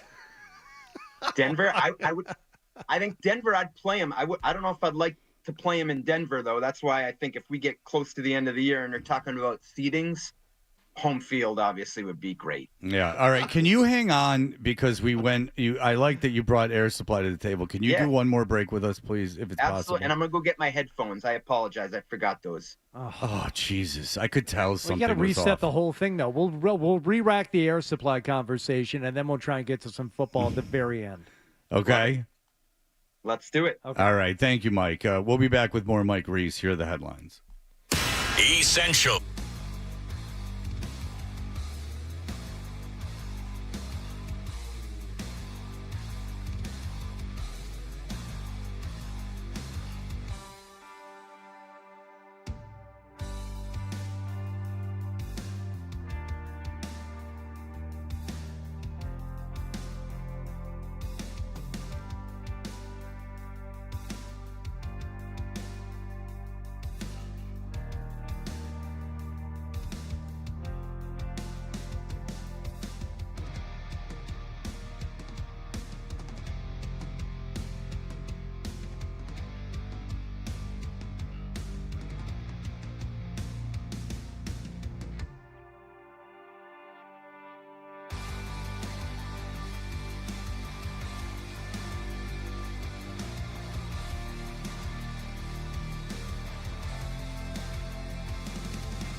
right, a mini bye for the Patriots, which gives you the weekend off, which gives Mike Reese from ESPN, of course, who covers the Patriots, license to see Air Supply. And you might be interested in this, Mike. If you listen at the end of the segment, you're gonna get it. You might get a chance. Well, you'll definitely get a chance. You might win a pair of tickets to see the Trans-Siberian Orchestra. Oh. A little holiday flavor for you. The Trans-Siberian Orchestra. They shred. You know? Nothing, Mike? You don't want to go? I didn't know if I was supposed to jump in there. I'm in if the date works. All I think we need to go together. Like, we need to have the four of us need to be at a show together. Okay. Yeah, let's leave Adam at home. Yeah, he doesn't need to come. We just have to buy him things. He'd be like, "Can I have merch?" And we'd be like, "Why?" You go, I don't. I'd have to go in shirtless. All right, Mike. Okay, so we talked about the absence of Milton Williams.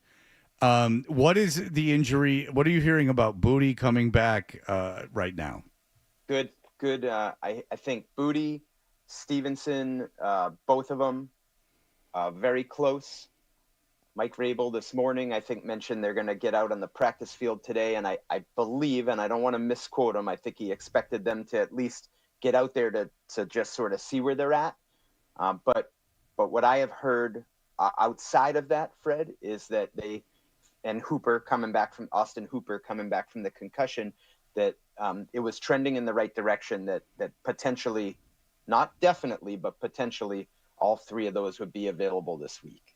When you're with ESPN, I don't know how much you're around other people, but you're at all the games and there's reporters from around the country.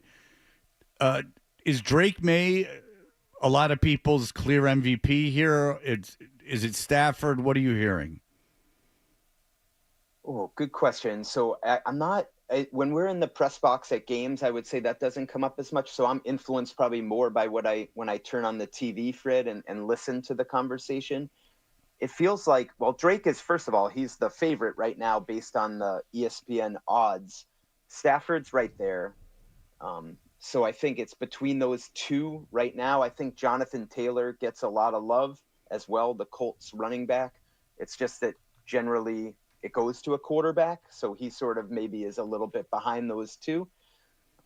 And so that's where we are right now with quite a few more games to play. So I think this thing can keep shifting, but Drake is getting a lot of love. Now, Drake May has been great. Do you think the defense, though, is getting enough credit? I do. And I think part of it, and I'm glad you mentioned it, Fred, because I think defensively, like the way they're starting games, I think maybe is part of the whole, not why they're not getting the credit, but maybe why it's a little less amplified what they're doing. They've given up 6 opening drive touchdowns this season, which is tied for the most in the NFL.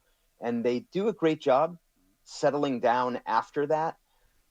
But that is one thing that I would put on the list. Like, if we want to talk about areas that could potentially come back and get them and bite them in a playoff game, or in a game where the margin for error is a little thinner, that's one area that I think is still on the list to look at. In this last game, well, I don't read too much into Thursday games. Blown, multiple edges sort of blown where the quarterback runs outside, and shaky coverage on third down on one play by Carlton Davis would be, if you're asking like, why, what happened this last game? Those were a couple that stood out. No, I wasn't asking at all what happened last game because no, I wasn't asking that at all. But as a matter of fact, I was just saying this defense is so good. No, I know what happened. Justin Fields played quarterback against them. That's what happened, if you must know. But I'm just talking about they're so good against the run. Can you kind of what are you seeing about their ability to stop the run so well and that just no one's been able to break through? So I think before the last 2 games, Fred, I would be right there with you. Like, no one can run on them. I actually feel like they started to spring a few leaks in the Tampa game. It wasn't catastrophic, obviously. And then this last game, I didn't think they were that great against the run. And now with Milton Williams not there, it is something that I want to watch for. going forward. I don't know if these next two teams, the Bengals and Giants, can hurt them on the ground, but I would say I'm a little bit putting that on my list of things to say, can they get back to what I thought they were earlier in the season than the last two games? You don't have any like crazy conspiracies as to why teams are scoring on their opening drives, as we saw again last week, as we've seen so many times this season.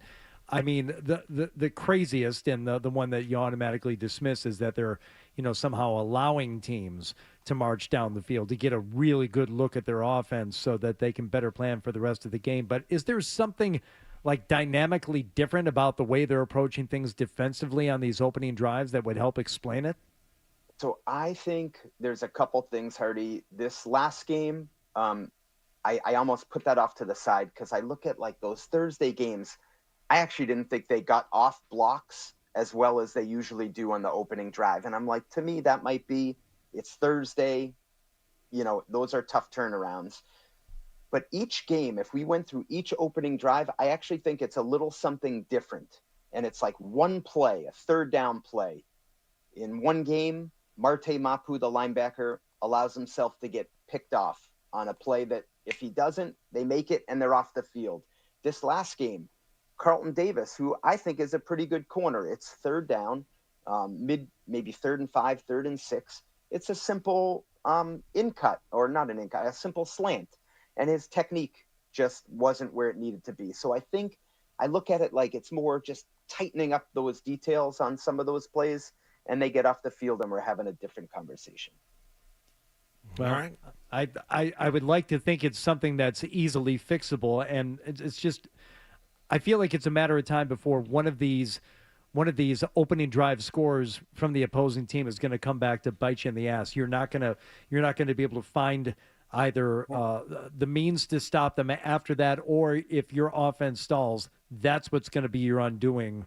Maybe, obviously not right away, but third quarter rolls around and you haven't been able to make up that deficit because you allowed a touchdown score on the team's first drive, then that's what's going to come back to bite you in the ass. Yeah, and I think they've done, like Mike Vrabel made the point this morning, they've given up a lot of opening drive touchdowns and then they settle down. And then if we go back a couple games ago, I think they actually got off the field on their first drive and maybe even their second drive, and then they sort of didn't play great the rest of the game. So Vrabel sort of like, if I had to pick one or the other, I'd rather give up a touchdown early and play well the rest of the way than do better on the opening drive and then maybe not play that well.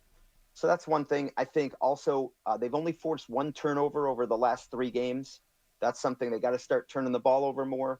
And red zone offense, can they be a little better scoring touchdowns? Those would be my 3 areas if you're looking to nitpick, like where can they get better to keep this thing going in the right direction. All right. Well, I want to keep you on the line for just a second more, not through break, but just because I don't want you cheating and getting involved on this and getting an unfair heads up. Caller number 10 to the contest line, 617-931-0985 will score a pair of tickets in the 5th row to see the Trans-Siberian Orchestra, nice. The Ghosts of Christmas Eve, the best of TSO and more, at the DCU Center on November 29th. Tickets are now available at Ticketmaster.com.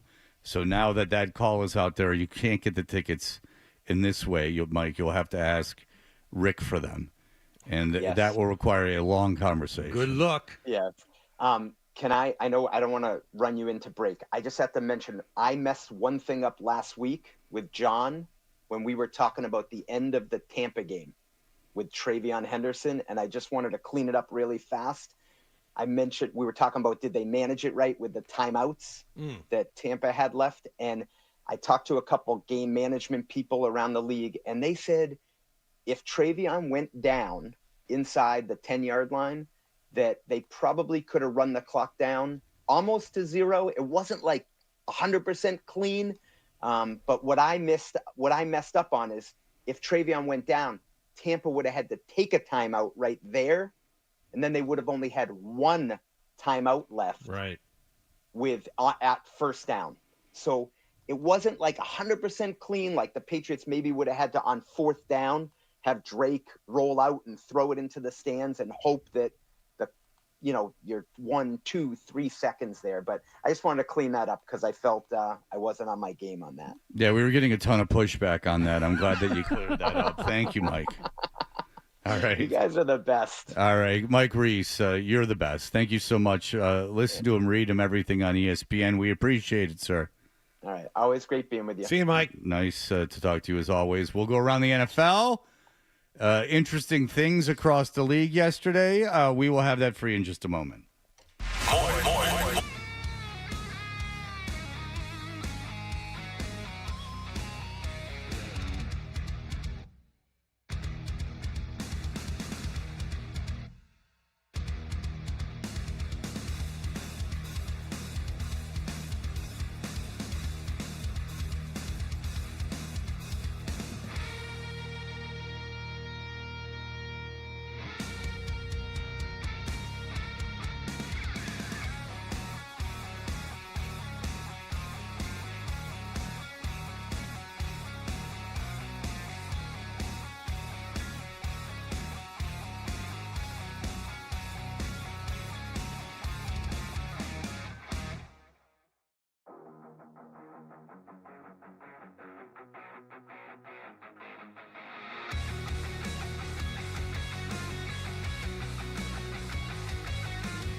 Queen after a 121-118 home win over the Clippers last night. James Harden scored 37 points, 11 of which came in the final 90 seconds, but he missed a three at the buzzer that would have sent the game to overtime for the visitors. Jaylen Brown led the Celtics with 33. Getting comfortable in those moments.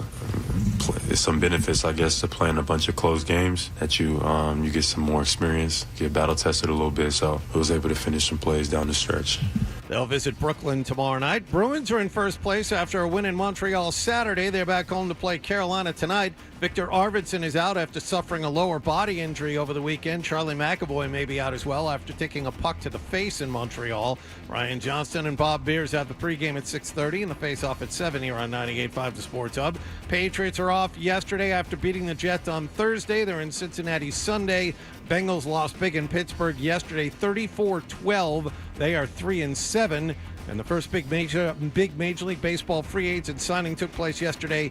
Bo Naylor re-signs with Seattle for 5 years. Sports Hub headlines are brought to you by Eastern Massachusetts, a leader in drain cleaning and pipelining. Drains by James. Slow drain, clogged drain. You need to contact Drains by James today at drainsbyjames.com.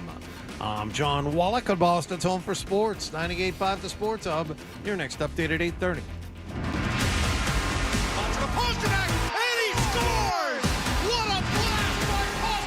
The Bruins play here. Fred describes himself in 7 words. A guy in tights and a cape. And Hardy with blunt honesty. I am not known as Mr. Fun. Toucher and Hardy continues on the Sports Hub.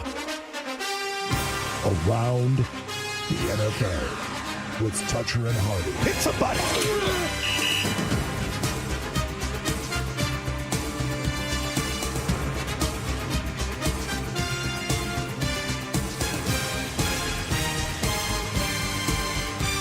We are Toucher and Hardy. You can watch us live on YouTube, and that is as simple as subscribe to 98.5 The Sports Hub on YouTube. We're live. Joe's live at night. Highlights of all the shows, Alex Barth, all those guys got videos going up all the time. It's a great place for sports here in Boston. Around the NFL is brought to you by Joyce Cooling and Heating in Nashua. Heating season is here. Save up to $4,400 in rebates and tax credits on new Lennox systems.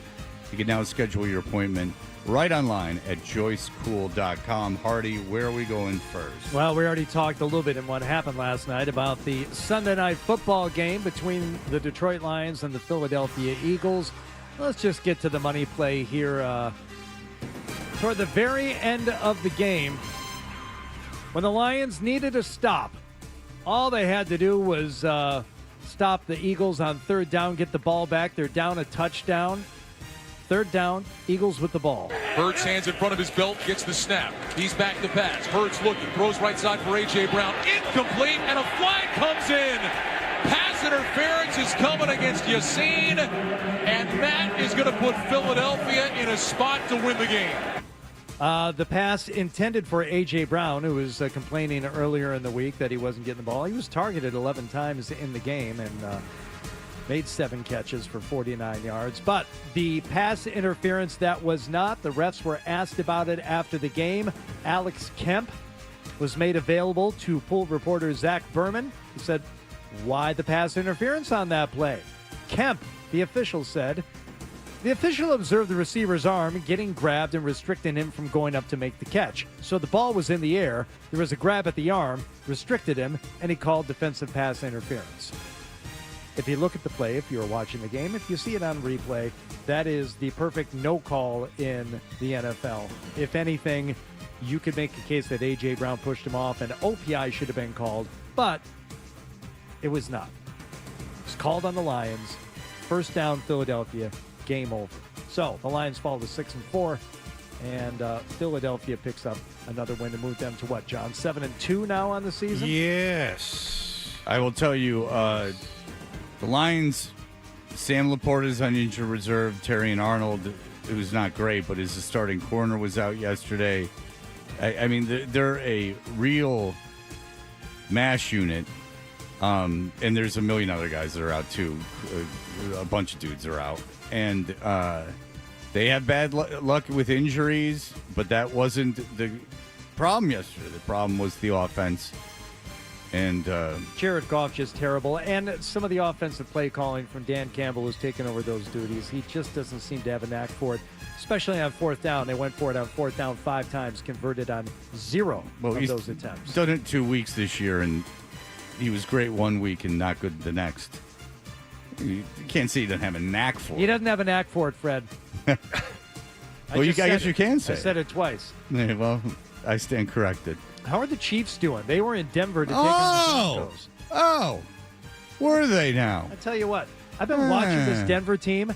I got no problem facing them in the playoffs.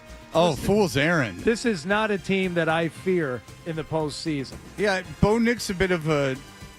Now look, he can be very bad for 3.5 quarters. You get him the ball, in his hand in the fourth quarter, as I believe I've referenced before, and he can take you to a victory. Denver, a lot of made late some game wins, really big throws late in this game. Interesting. He did. It seems like that notion was scoffed at a little bit by Denver, you, Denver. too, by Andrew Callahan, by many others. But I don't know what happened. I'm unaware. What happened yesterday? Well, here's what happened as the Broncos did have the lead early, but... Handoff goes to Kareem Hunt, tries the left side. He is hit, spins off the hit, driving forward. No signal given yet for a touchdown. There it is! Touchdown! Kansas City! Tied at 13. Again, a barn burner offensively between these two teams yesterday. Would Kansas City take the lead in this game? Yes, they would. Mahomes over the middle, pass caught, and it's caught by Kelsey inside the 10, inside the 5. Kelsey leaps, touchdown, Kansas City. That's the touchdown for Kelsey. His 84th touchdown of his career, the most by any person who has worn the Kansas City Chiefs jersey. What? Okay. Yeah. All right. Catch your breath, big fella. He got it out. It's fine. You're getting pretty excited. I was listening to a lot of highlights from the radio of these games. A lot of guys losing their minds. Minnesota especially, and I don't care for what's his face in Minnesota. Paul Allen. Guys lose their minds, and then the team ends up losing. Like, save that call, play-by-play guy, because Sosi doesn't do that. Save the out-of-your-mind call for the end of the game. Like, teams score touchdowns. Am I on an island here, or do you think that they get way, way, way too excited about a touchdown during the game? Okay, that tied it. Okay, it wasn't a 45-second drive to move them down the field on some glorious Hail Mary. I mean, yeah, they scored to Kelsey. It's happened, like you said, many, many times. Well, why this excitement? It's exciting for the Chiefs. They tied the game there. It was tied late 19-19. I don't know what happened after that. I assume the Chiefs went on to win. So no, not at all. Right? What? Are you sure? Did Denver win?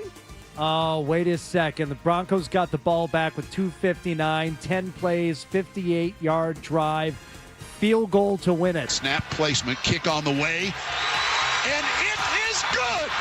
They don't block this one like last year in Kansas City.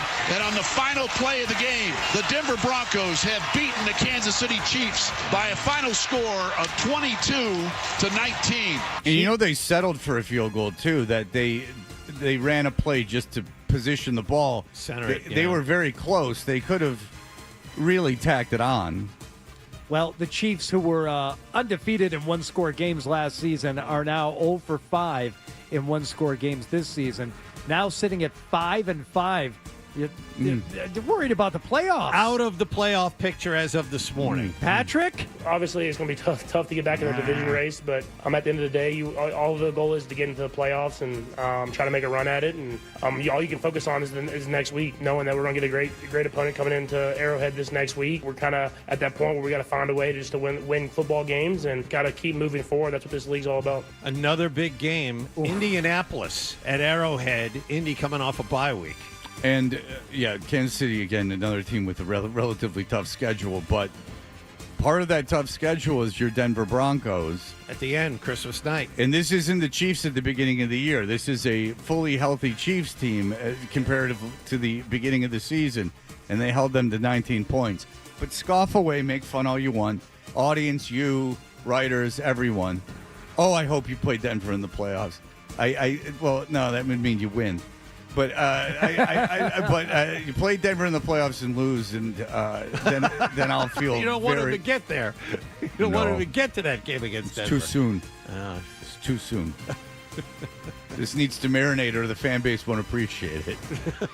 You win too much this year, you're not going to appreciate it. You need to build towards something.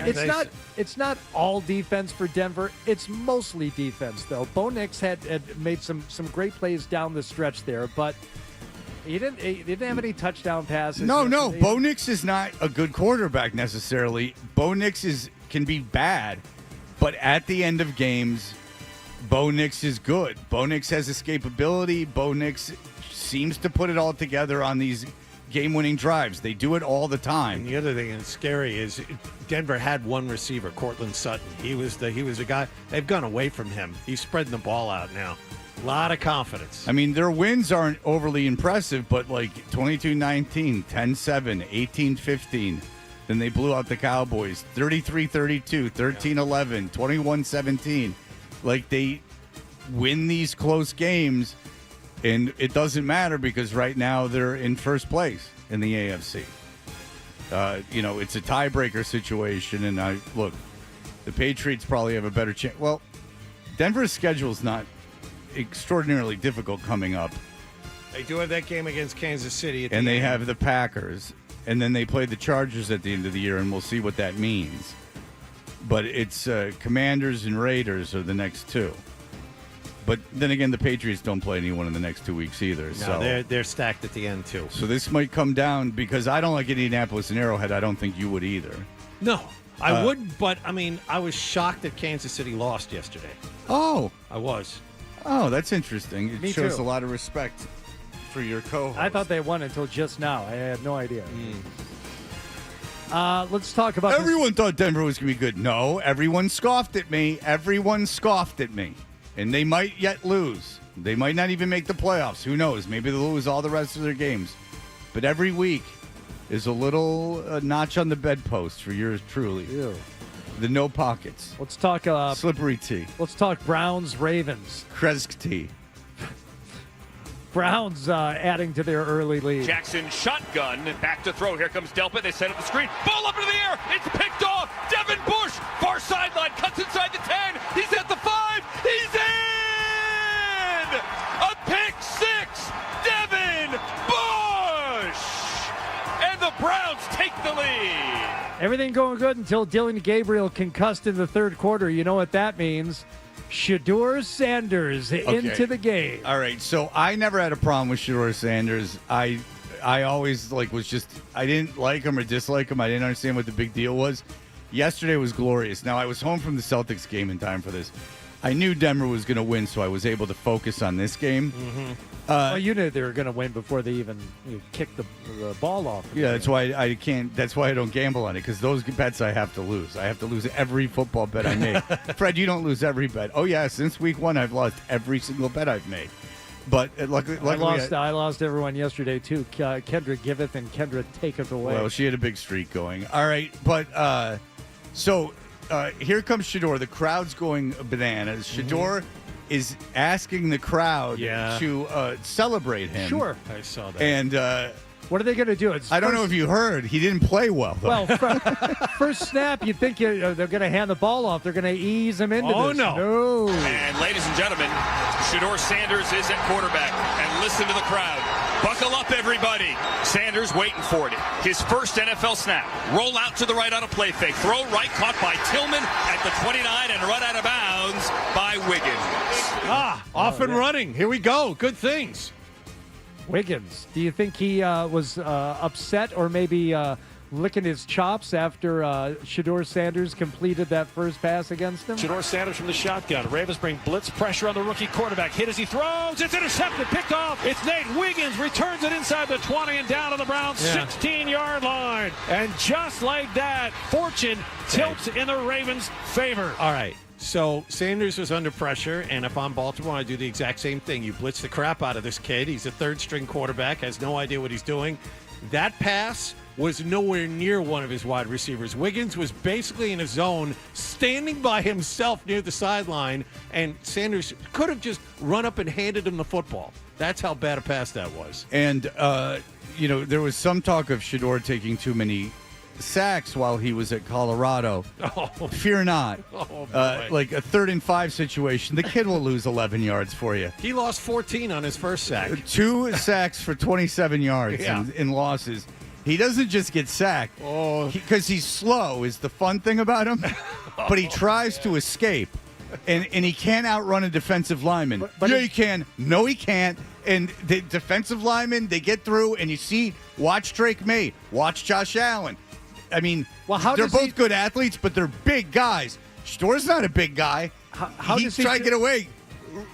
And they hit him, too. It's not like they pull him down. They just wreck him. How does he try to escape? Is he running parallel to the line of scrimmage? No, he runs backwards. Oh. Yeah, that tends to be a problem. That's not and good. And it got bad at the end because he would deliver passes, and he had just given up on trying to escape. And he waited until the last second. I'm not going to be able to outrun this guy. I might as well take a shot and try and deliver the pass that way. Still, the Ravens had to resort to trickery in order to put this one away. Mark Andrews under center. Takes the snap. Wheels out. he's gone. He rolls on his own. He's at the 30. Andrews to the 20. 10, 5. Touchdown, Ravens! Yeah, that was a 4th and 1. Andrews took the snap. It was pretty nifty. Tush push formation. Tush push formation. Obviously, he turns the corner and scores. Look, the Ravens don't look great either. The Cleveland defense is good, but Cleveland put 6. I don't know. Baltimore should be able to put up points against anybody, but they didn't. Shedeur's quarterback rating 2.4, and they put it in some historical context. This is bad for anybody. This is a bad debut. Like historically bad. Like one of the worst. Like even garbage players that are 5th round picks come into games and, as a rule, have more success than this. By the way, he looked bad. Myles Garrett, 4 more sacks yesterday. 15 for the season. Leads the NFL, of course. What did Shedeur have to say for himself after the game? I don't think I played good. I don't think I played good at all. I think it's a lot of things, we need to look at, during the week, go and just get comfortable, even throwing routes, with Jerry and throwing routes with all those guys. I think that was my first ball to him all year. Yeah. By the way, he got bailed out by Jerry Jeudy. Did you see that play? Yes. That was Cleveland was done. They were finished. It was once again with Shedeur out there, 3rd and long, and it was 3rd and 12. He threw a 7-yard pass to Jeudy, who had to make 3 guys miss and dive for the first down to save this kid. And that was one of the 4 balls he completed. Yeah, I don't care if you've never worked with the first team. There are routes you generally know where the guy's going to be, and it's sort of an excuse too. Like I've never thrown the ball to these guys. No, that was a shot. That was a small shot at Stefanski. You should have put me out there. No, you're the 3rd string quarterback. That doesn't happen. We've heard from people that he wasn't ready to play. We haven't heard that for a few weeks because no one's asking about Shedeur Sanders anymore. But at the time, he wasn't ready to play, and he's not ready to play. And I don't care that he hasn't worked with the first team offense. He was terrible. And he showed, and the worst thing about it is it showed all the worst traits. Like he can't escape pressure. He has a weak arm. Like all these things were shown in the 16 dropbacks he had. It made Stefanski look good, by the way. Yes. Made Stefanski look really good. Why is he your 3rd string quarterback? He could play. You saw him in Colorado. And the entire time Stefanski has been, I don't care what you're saying. He's staying behind. Dylan Gabriel is a better quarterback than Shedeur Sanders, and that's what we saw. That's what we saw yesterday. Dylan Gabriel is not just better; he's much better. And Dylan Gabriel's not good, by the way. Yes, but he at least he's functional. Reasonably functional. He's a functioning NFL quarterback. This kid is not even close. Now, look, Sanders could turn around and be like an okay quarterback, I guess, but it's just everything he did yesterday was everything you had heard about him. His lack of athleticism, his lack of arm strength, all those things were on display. And the NFL is obviously much different than what he's used to. And Baltimore aren't game wreckers defensively. They're getting better. But, he couldn't do anything. So I'm sure I wonder if Stefanski was kind of rooting for him not to do well. It's probably like a damned if you do, damned if you don't can't situation, I suppose. All right, there's more games to get to. We'll do that in just a moment. You're listening to Toucher and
Hey, we're Toucher and Hardy going around the NFL as the Patriots did not play yesterday. Hardy, what else happened yesterday?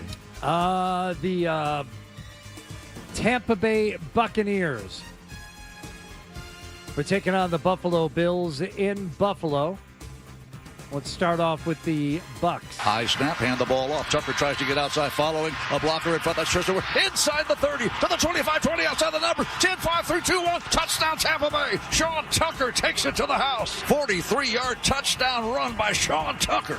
I don't know if he was actually running that fast. He seemed to maybe be playing a little bit of catch-up on that call. And by the way, Keon Coleman, a healthy scratch for that game, which is not the first time this has happened. He's been late for team meetings. So there's a little bit of dysfunction in this Buffalo locker room. And he does, and I guess I will continue. Josh Allen doesn't have a lot of weapons as it is. And I think he's missing Dalton Kincaid. So hamstring. Allen has been talking about the whole folly of trying to predict where the team is going to be. It's like we win 4 in a row, we're the greatest team in the world. We lose a couple, we're the worst team in the world. So he's just trying to keep water at its level, and he took matters into his own hands yesterday. First of all, in the air. And it's a tunnel screen. Ty Johnson threw a hole and up the sideline. 40, 35, 30. It's a foot race. 20, 10, 5. Touchdown, Ty Johnson. Mercy. 51 yards to pay dirt. Someone's a Full House fan. Mercy? That's what Uncle Jesse used to say. So 3 passing touchdowns for Josh Allen yesterday. How about 3 more on the ground? Allen back to pass. Now going to tuck it and run as he's looking for the end zone. And the surge pushes him in for his 6th touchdown of the season or the game. He is a beast with a capital B. He is a scoring machine. He's unbelievable. Take it easy a little bit there. But yeah, you don't think these local announcers are getting a little crazy? Team, they're not in first place. We still have a month and a half to go the season. You lose to Tampa Bay at home, you're in trouble. And if you see the beginning of that game, the pick that Allen threw at the very start of the game there, that wobbly pass that he kind of did a little shovel pass. It was a 2-hand chest pass from the end zone. He deserved what he got. Yeah, it turned the ball. Terrible decision. It turned the ball over at their own 7-yard line. What are you doing? Yeah. Is capable, obviously, of playing so much better than that, but the Bills would go on to get the win. 44-32. They're 7-3 on the season. Buccaneers fall to 6-4. Yeah, the other interception he threw was on a 4th and 2, and he had to try to fit into a tight window. And he's getting a lot of crap for throwing 2 interceptions. The one was atrocious, but the one on 4th down, I mean, you got to force it. Yeah. If you don't you can't throw the ball away. It's 4th down. They called the passing play. He's got to try to do what he can do. It got tipped up in the air and intercepted. Buffalo still have some really tough teams to play. They still have to play the Eagles. They still have to play that Browns defense. I mean, the Texans they have next week. Texans aren't as good as they are, but the Texans defense is very, very good. You know, and there's that game against the Patriots at the end of the year, next month. The Patriots, this end of the run for the Patriots, even with the schedule you just described, is kind of like an equalizer. If the Patriots can win this division and, kind of ride out, because they have to beat, if they beat Buffalo, which will win the division most likely, and they can beat Baltimore, they deserve to win this division regardless of schedule, because then you can't fault their schedule, because even what you just gave for Buffalo isn't that much different than what the Patriots have coming up. I mean, the Texans are a good team, but they don't have C.J. Stroud. They have a very good defense. They play the Steelers, who are probably better off without Rodgers, but I don't think they're world beaters, but they got to play them at Pittsburgh. Then they play the Bengals, who are going to have Burrow, but I don't think that matters. A lot's being made about Burrow coming back to the Bengals, and that's not their problem, though. Right. Like their problem, Flacco.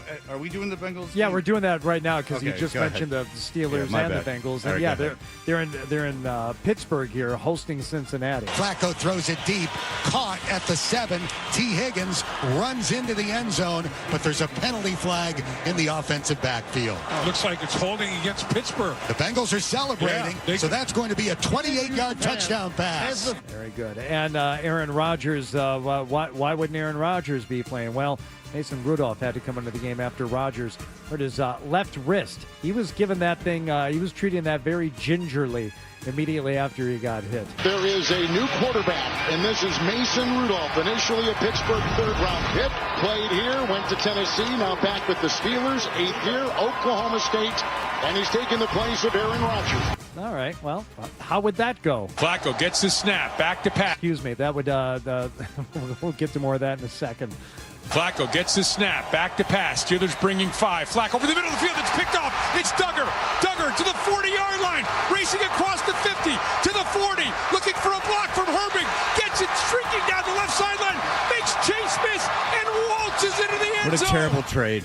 terrible trade. Yeah. It would actually go well for Mason Rudolph. He would finish 12 of 16 for 127 yards, a touchdown, and no interceptions after Rodgers left the game. Any word on Rodgers' condition? Yes, the wrist is fractured. He's going to try It's his and left play. wrist. It's his left It's his wrist. non-throwing hand. Sorry, I should have specified. It's his left wrist. It is fractured, and he has not been ruled out yet for this weekend. He's going to try and play. I'm sure he could play with it. And here's the thing. I know that the Bengals, back to like Burrow coming back, and I know the Bengals only scored 12 points yesterday, but before that they'd scored 42, 38, and 33. Right. They scored 33 against the Steelers. Their offense was fine until yesterday with Flacco. Like, say they put up 30 points a game with Burrow, I'm not positive that they win anything. I mean, their defense is the worst in football. If it's not statistically, it should be. I mean, their defense is the worst in football. No, the bigger story is what happened between Jamar Chase and Jalen Ramsey. Yeah, Jalen Ramsey ejected for taking a swing at Jamar Chase because Jamar Chase spit on him. It's very obvious that he spit on him. They brought in Gene Steratore to take a look at this. So Gene Steratore will join us, and Gene, you can see right here what happened after that play. Yeah, you got a lot of scuffle there, Kevin, and you know as officials you do try to get the instigator, but in this situation, I think it's pretty clear that both of them are guilty right at the same time on the play. Yeah, they're both guilty, and afterward, after everyone has seen the spit from Jamar Chase and him spitting on Ramsey, what did Jamar Chase have to say? He was saying that you spit on him. Did you spit on him? I ain't never opened my mouth to that guy. What do you think prompted the reaction from him?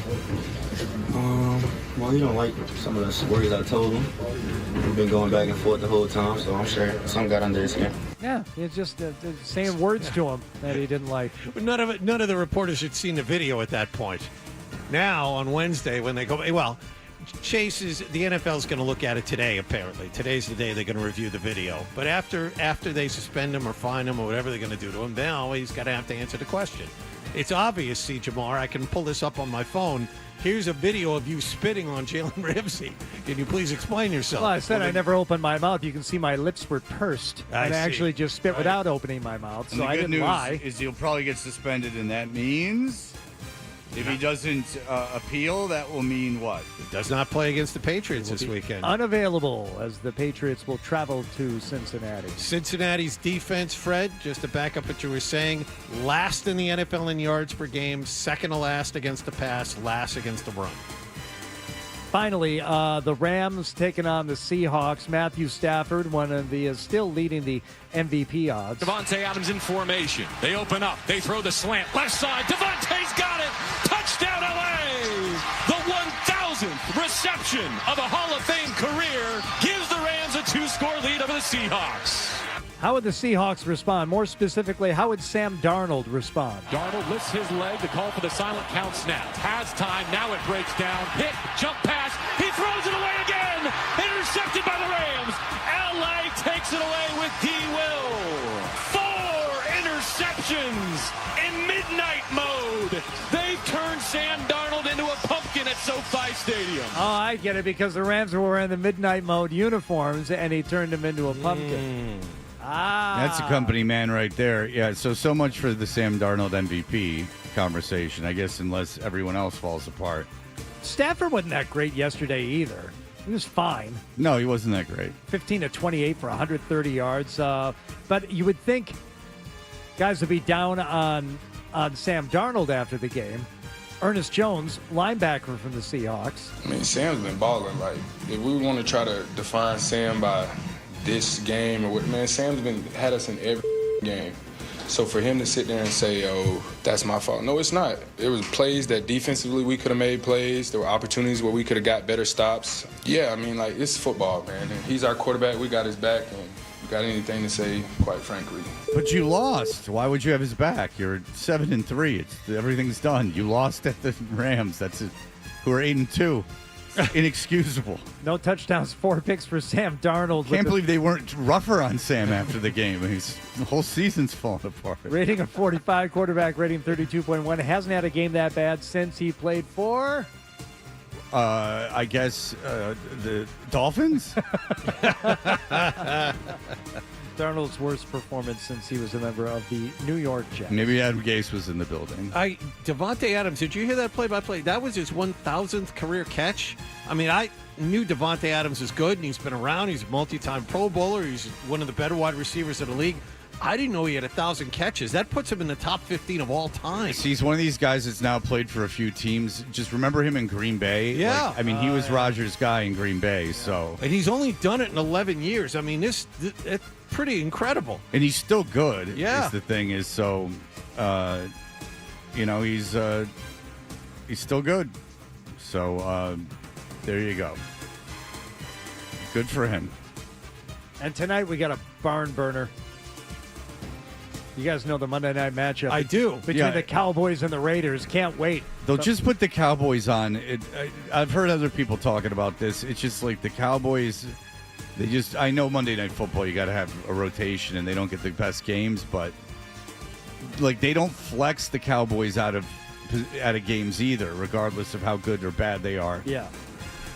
And that's why the Jerry Jones notion of I got to keep things interesting is stay out front. Asinine. We stay out in front. Because, it's not because of the drama within the organization. It's just because they're the Cowboys. That's the brand. And he helped it, but he didn't create it. And so I will not watch. I certainly won't pay attention if it's on, and I might flip over to it occasionally. But certainly am not going to devote a lot of time watching that game this evening. So there. Take that. Put that in your pipe and smoke it. Okay. You fools.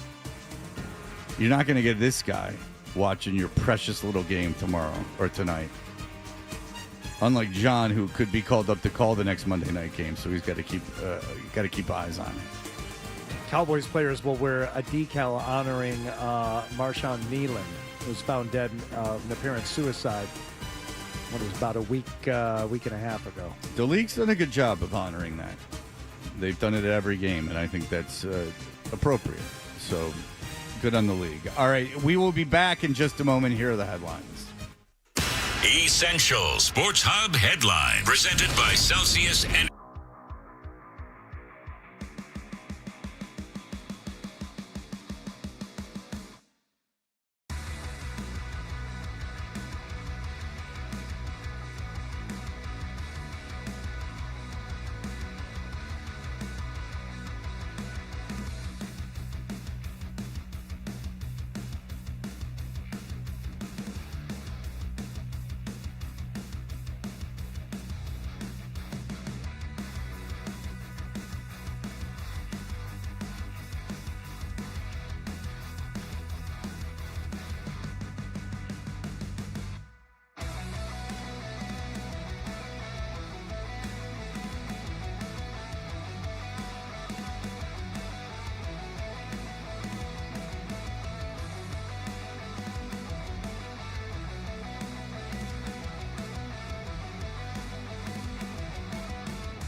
And I'll go one further on this, John. I think you'll agree, and we can vote on it again quickly.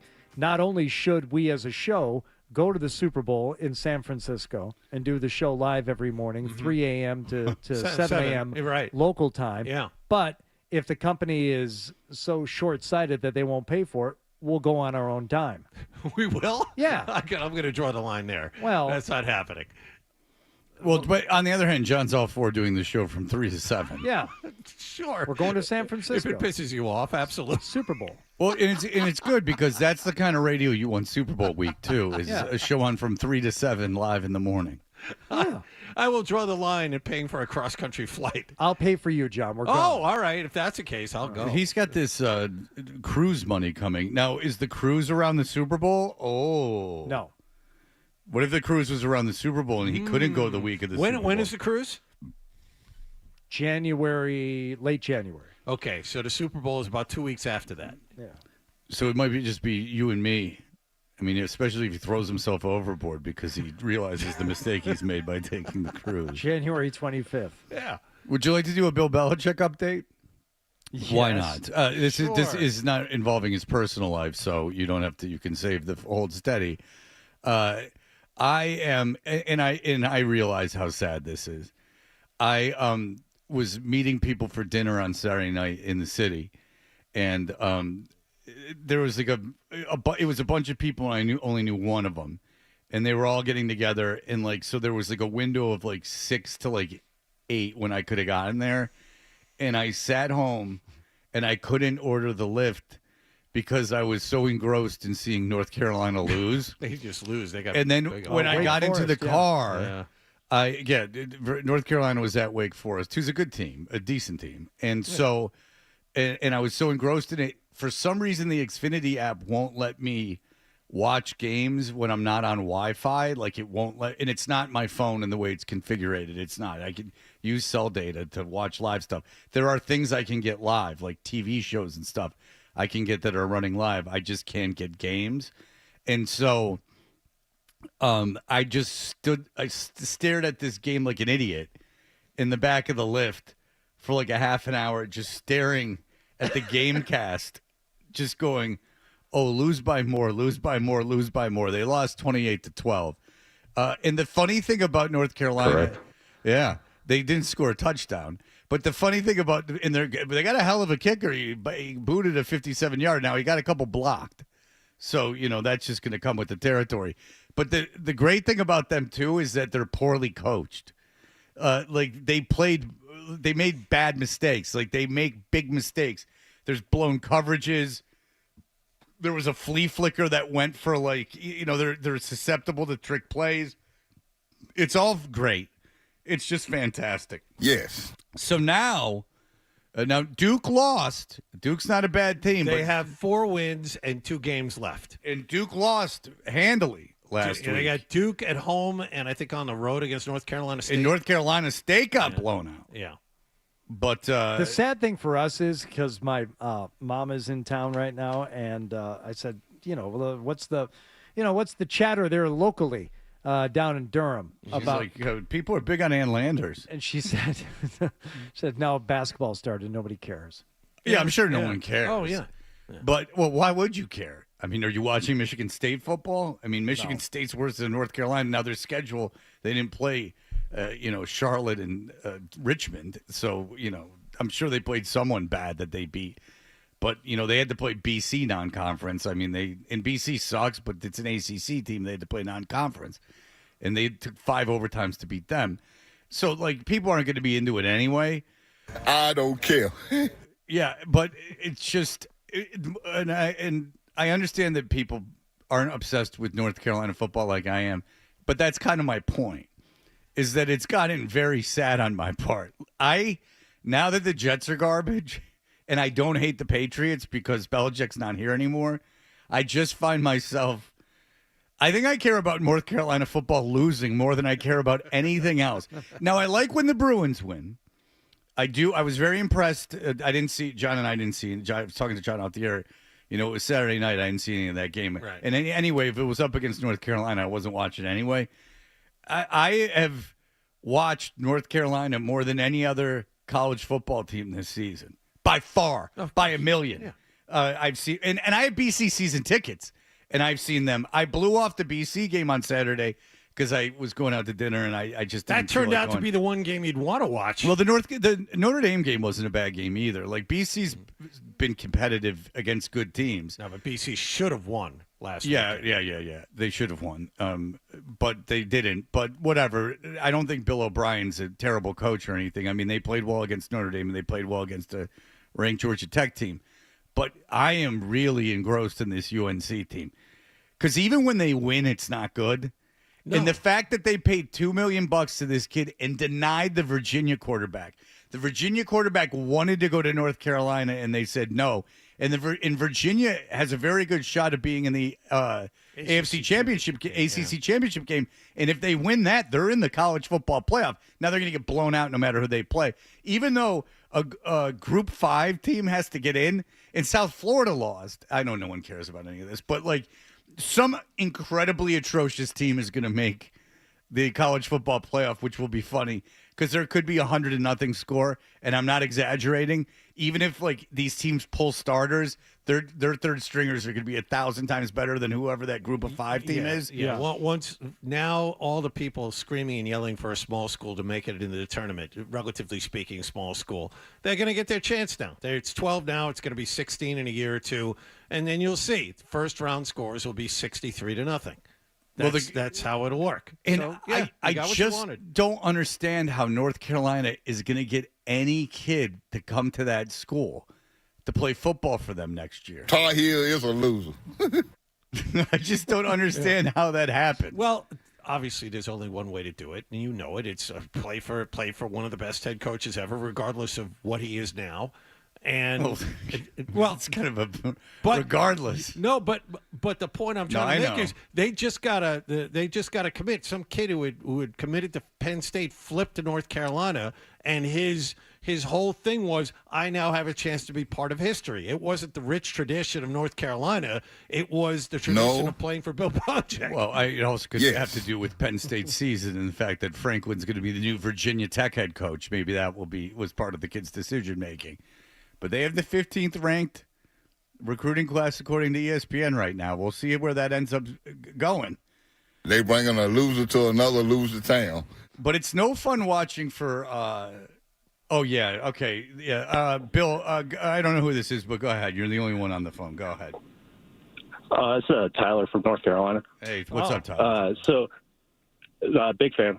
So I was watching the game on Saturday, and I guess Bill was getting a lot of crap for not shaking the hand, or he shook the hand of the Wake Forest coach, but he's real petty about it. At the end of the game, he calls a timeout down 2 scores, and Wake Forest was comfortable just running out the clock. As soon as he called the timeout, Wake Forest just ran for a touchdown just to run it up the score. Yeah. So I thought that was great. But to my understanding, Bill did not shake the Wake Forest coach hand at the end of the game. I saw the video. He kind of did. The Wake Forest head coach takes his hat off, makes a big show of jogging to midfield. Belichick ambles out there like he always did. And it was kind of the quick blow-by, like they touched hands, but the Wake Forest guy went in for a handshake, and Bill wanted no part of it. But Bill's got a point, because I remember when they were playing the Jets and Adam Gase was coach, and they were setting up to punt in a game. They were up like 3 scores, and they let the play clock run out, so Gase declined the penalty. So Belichick then had an offsides penalty deliberately to call another penalty, and was chuckling on the sideline to himself because he was really sticking it to the other team in a game that they were killing him. And Bill never ran up scores or anything. I could see Bill getting very frustrated by this all happening. What a guy with a real sense of how he's acted, like a real sense of self. You did this all the time, you dick.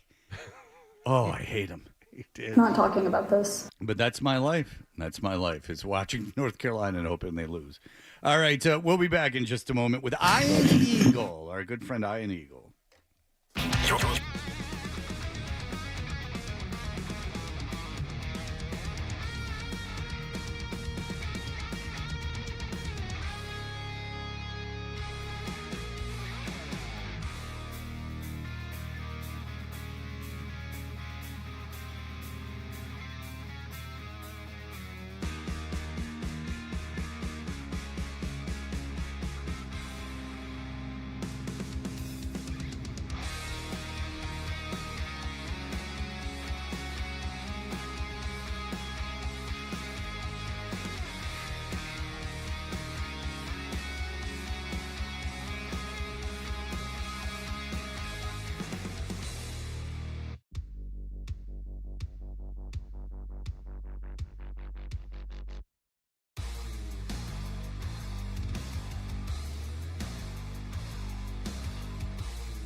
Vespers 121-118 at TD Garden. Jaylen Brown scored 33 points, but the Celtics had to sweat out a good look at a three by James Harden at the buzzer that would have sent the game to overtime. They're 500 now at 7-7. They visit Brooklyn tomorrow night in the opener of a home-and-home series. The first-place Boston Bruins had last night off. They're back home tonight to play Carolina. Ryan Johnston and Bob Beers have the pregame at 6:30 and the face-off at 7 here on 98.5 The Sports Hub. Victor Arvidsson will miss this game thanks to a lower body injury. There's no word on Charlie McAvoy, who was hit in the face with a slap shot on Saturday night. Patriots off yesterday after a win over the Jets on Thursday night. They visit Cincinnati Sunday. Bengals are 3-7. They lost big in Pittsburgh yesterday, 34-12. The NFL Network reported yesterday Joe Burrow's targeting Thanksgiving night of the week after that for his return, which would mean he'd miss the Patriots game. And the NFL is also reviewing an incident between Jamar Chase and Pittsburgh's Jalen Ramsey, in which Chase appeared to spit on Ramsey, and Ramsey got ejected for his reaction. Sports Hub headlines are brought to you by the Sylvan Street Grill. Book your holiday party or special event at the Sylvan Street Grill in Peabody or Salisbury. Visit sylvanstreetgrill.com and click on the private events tab to view their catering menu. Eat, drink, and chill at the Sylvan Street Grill. I'm John Wallach on Boston's Home for Sports, 98.5 The Sports Hub. Your next update at 9:30.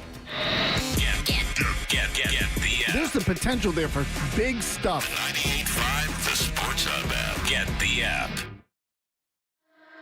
Hey, listen, if you've got to go, we understand, but make sure you bring the Sports Hub app with you so you can hear more of Toucher and Hardy. That's what I want on my tune. And we have been very fortunate to create a virtual relationship with our, online acquaintance, Ian Eagle. I would call him a friend to people who didn't know any better. I always feel weird saying I'm a friend of someone I've never met. No, I say it all the time. Oh, do you? Yeah, I'm sure he feels the same way. Not with everybody, but if it's like Ian Eagle, I'm like, oh, yeah, I'm friends with him. I know that guy. I mean, I call my friends on 4chan friends, and we've never met. But we are going to topple the government. So, I mean, I guess that unifies us in some way. But anyway, you can watch this on YouTube. But Ian's on the phone, so you're not going to see him. But nonetheless, you'll get a vibe to what he looks like. He's actually here. Ian, of course, is the big play-by-play announcer for CBS. He does the Final Four national championship game, which is fantastic. He is my favorite play-by-play guy, and that is no lie. That is an absolute fact. Ian, thank you so much for joining us, sir. We are virtually friends. Like that. That feels right. I don't like that qualifier, Ian. I do. The virtually part. You said Hardy back a couple of pegs. Maybe you should apologize. I clearly did. I'm going to have to take that back. I felt like this was almost like a catfish situation. Are we talking to Ian Eagle, or we don't even know? Oh, don't get me started on the catfishing. How many times? I mean, if I could tell you the untold thousands that I've spent to people that I don't even think existed. But Ian, as you've called games this year, thank you first of all so much for joining us. Great to be with you. It's great. This is an interesting season here locally because I don't know about you, but we didn't think the Patriots were going to be this good. It's here we are, and it looks like they have a path for a bye. When you cover all these teams. How do you look at the AFC this year? In terms of, is there a top team? Is it wide open? Who do you like? Who do you think is a fraud? Give us kind of a rundown of the AFC. Yeah, it feels a little upside down. Denver, obviously, last night they get it done again against Kansas City. So you think, man, are they for real? Because I don't know if I'm buying into them. Yet the results continue to show you that they should be considered legit. New England, similar situation. Expectations this year. I think most people around the NFL thought, oh, yeah, Mike Vrabel, give him a couple of years, and this thing's really going to be cooking. And here we are in year one. Drake May, MVP conversation, a new attitude, a new approach, but old approach in many ways. What Patriot fans had grown used to, a certain standard and professionalism, and then the fact that Vrabel just has his finger on the pulse. To me, that's the part of hiring a head coach that nobody quite understands when you sit in a room and you look someone in the eye and you're asking them to lead your team. Do you believe that this person can truly lead your team in good times, bad times, adversity? And I think that's where the fit has been so perfect. It just feels right. It feels like he's supposed to be in that spot with this particular team, and the results have been great. So flip it now. The teams that we expected to be there, Kansas City, Buffalo, the ones that were supposed to be leading the way in the AFC, they've had their problems. And KC would be out of the playoffs right now. Buffalo had that game yesterday. We saw the offense come together.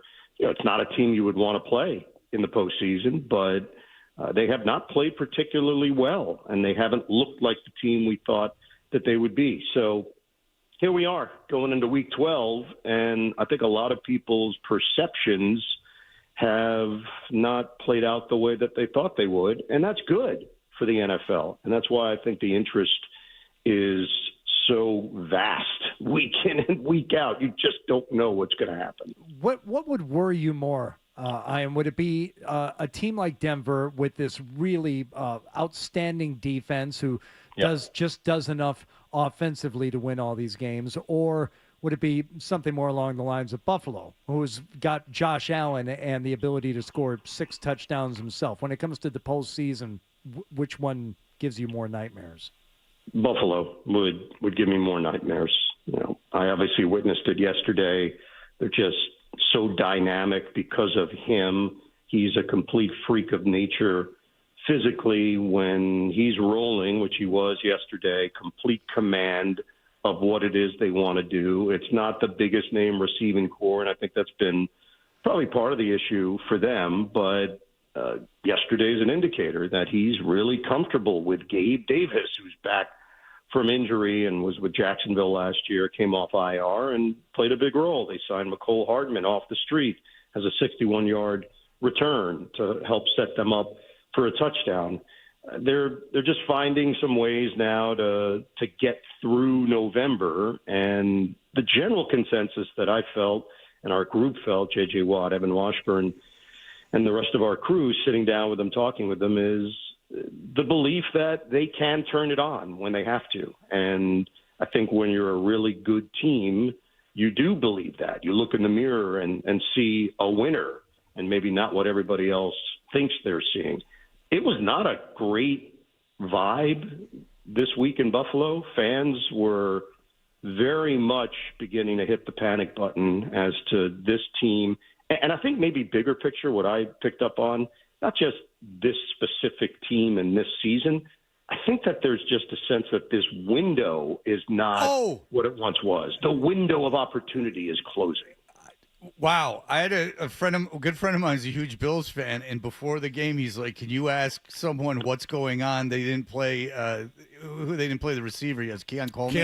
They didn't play him, and they're like, and I'm like, is this upsetting you? And he's like, I think that we had our chance, and now it's over. Like that, and I don't know if that's wrong necessarily. You know what I'm saying? Like, is this Buffalo's best chance to win this year, or was that last year or the year before? I don't think that's ridiculous, you know? It's not. It's not a ridiculous question to ask. The Keon Coleman thing, if you heard, there were various reports. We had heard rumblings on Saturday that he was going to be inactive and a healthy scratch, and then there was a bit more context that he missed a meeting on Friday, and it wasn't the first one that he missed or was late to, so this appeared to be more disciplinary.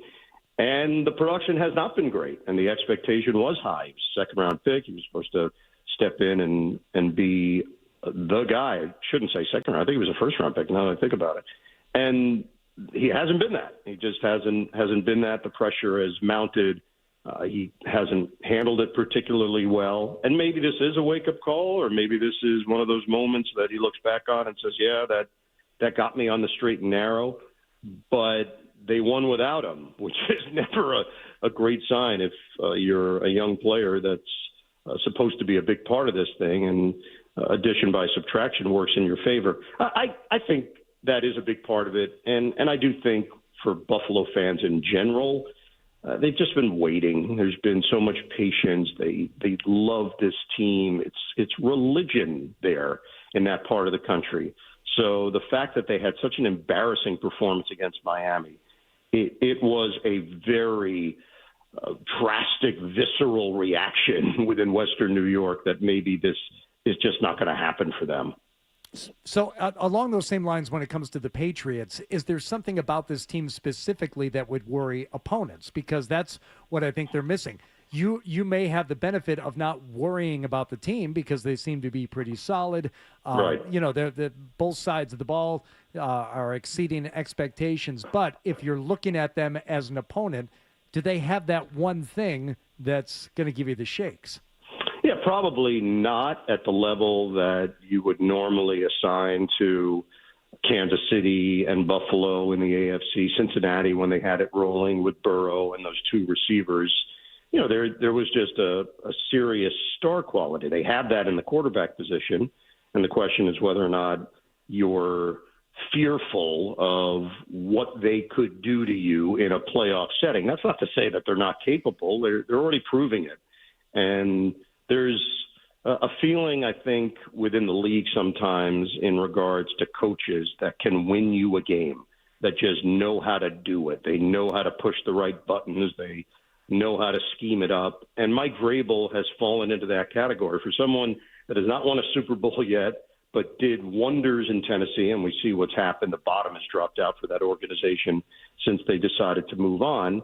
And then for Patriots fans last year to see what was going on with Gerard Mayo in his first year as a head coach, the decision made by the Krafts to move on and not allow this to be a compounded problem. And Vrabel comes in with some new faces, yes, but for the most part, it feels like the team from last year, personnel-wise, and it's just a world of difference. So I do think some head coaches just have the touch, they have the feel, they understand how to win and how to coach their team. And I do think that would be the factor. If you start asking questions around the NFL, why would someone go into a postseason game against the Patriots and be fearful? It would be that factor. You've got Mike Vrabel and you've got a young, highly talented quarterback that they believe in that locker room. Talk about Mayo. Touch the feel. Oh, that's like cotton, the fabric of our lives. I love Aaron Neville. And when he sings that song, it makes me want to wear cotton. Vrabel's new nickname is Cotton. Go ahead, John. Your turn.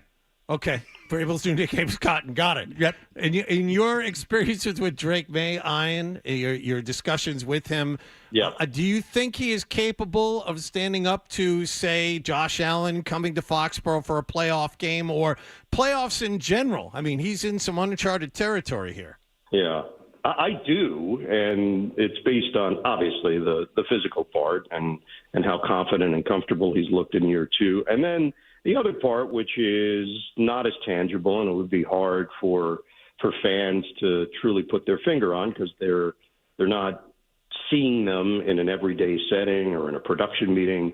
And I can't just take what we get in a 15-minute session and extrapolate, oh, my goodness, this guy is going to accomplish this, and this. But I can tell you this, sitting down with him, he's really likable. You can see why guys gravitate towards him. I've just never sensed from him, and at the quarterback position, you have to do a bunch of these things. You have to be the face of the organization. I've never sensed any trepidation from him of, I don't like all that stuff. He likes it. He enjoys the back and forth. He enjoys the banter. And then you understand the responsibility that comes with being the quarterback of a big-time team in the NFL, and he's embraced it.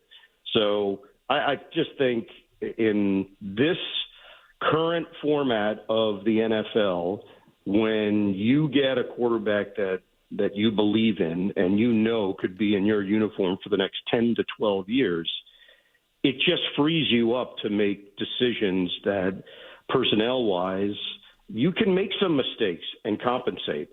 The quarterback position, as we've seen with the Jets as a prime example within the division, if you don't get that right, it can set you back in intervals. You have iterations of teams that fall short because you just could not sort out that particular spot. It's something the Patriots do not have to worry about, and that is a clear advantage when you're trying to build a team to win a Super Bowl. You've mentioned a couple times production meetings, and obviously you guys had production meetings with the coaches and the quarterbacks and other people. Have you ever talked to a coach or a quarterback in a production meeting and gotten the opposite vibe? Like, I don't think this guy's going to make it. This guy either seems not to have the personality or doesn't seem completely there. Big time. Yes. Wow. Many, many, many times. Obviously, I started with CBS in '98. So you think about the QBs that have come through the ranks from that point on to now. We're talking about 26, 27 seasons of action. And you get all kinds. You get ones that are the surefire hits that come into the room and own the room. You get the ones that are high draft picks that you just get the feel that they would rather be anywhere else than having to deal with this or talk to the broadcast crew. Look, it's one of those things. It's telling in that everyone knows it's part of the deal, but some understand it better than others. Of, hey, we got 12 minutes here. You can put on a happy face. You can show who you are, or you can look at this as the last thing you even want to deal with at this stage. But it does go a long way in the broadcasters trying to figure out what the vibe of the team is. And obviously you're on the air for 3 hours. So I think the smart PR people are the ones that tell their players, hey, go in there with a good attitude. These guys don't have an agenda. They just want to talk football, ask a few questions, and be yourself. Sometimes, though, being yourself in that position doesn't always turn out to be the right thing, because you can reveal some personality traits that don't feel like they're the type that can lead you to the promised land.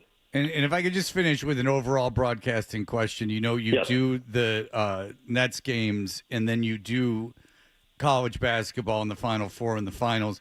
Just in terms of, and I'm sure you love everything. You love sports. Oh, yeah. You do everything. But what game do you prefer?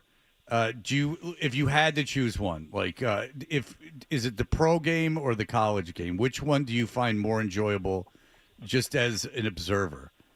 Well, as a play-by-play announcer, the pro game fits for flow and highlights and the electricity of the sport. NBA, there's a chance you're walking into an arena and you're seeing something you've never seen before based on the sheer talents and skills of the players. They're above the rim. They're doing things today that just had never been seen before on a basketball court. The college game is different because it's more the environment and it's more the fan attachment. You walk into these arenas and you feel it. You feel the energy for a regular season game, the rivalries, the names are changing every year now in college basketball. So it really is about what's on the front of the jersey as opposed to what's on the back of the jersey. I can't tell you now over the last 3 years how the preparation has changed, because guys just don't stay. They don't stay in schools very long, and they're bopping around. You'll have a player that's been at 4 different schools in 4 years, and that's now a big part of the story, where that really wasn't the case. Transfers, it happened and it was part of the game, but it wasn't the headline. Now it is. So it has changed it. But the pace of the sport and how it's played, it's hard to compare. The NBA, you're talking about some of the best athletes in the world. College basketball, it really has more to do with the spirit, and it has to do with the ambiance of the game that you're broadcasting. All right. Well, Ian, if you have anything to say about Facts of Life or anything like that, you can get I always like to work in some kind of sitcom connection. Joanna Kearns, I think, was underrated. Oh, I just watched her show. And you, of course, are talking about the show. The Growing Pains, of course. Yes, and yes, of course. First season, Mr. Seaver, he's got a psychiatrist's office right there in his house. He does. It's right there. Yeah. Yeah. And they're bringing kids. They're bringing people, and the kids don't mind these people.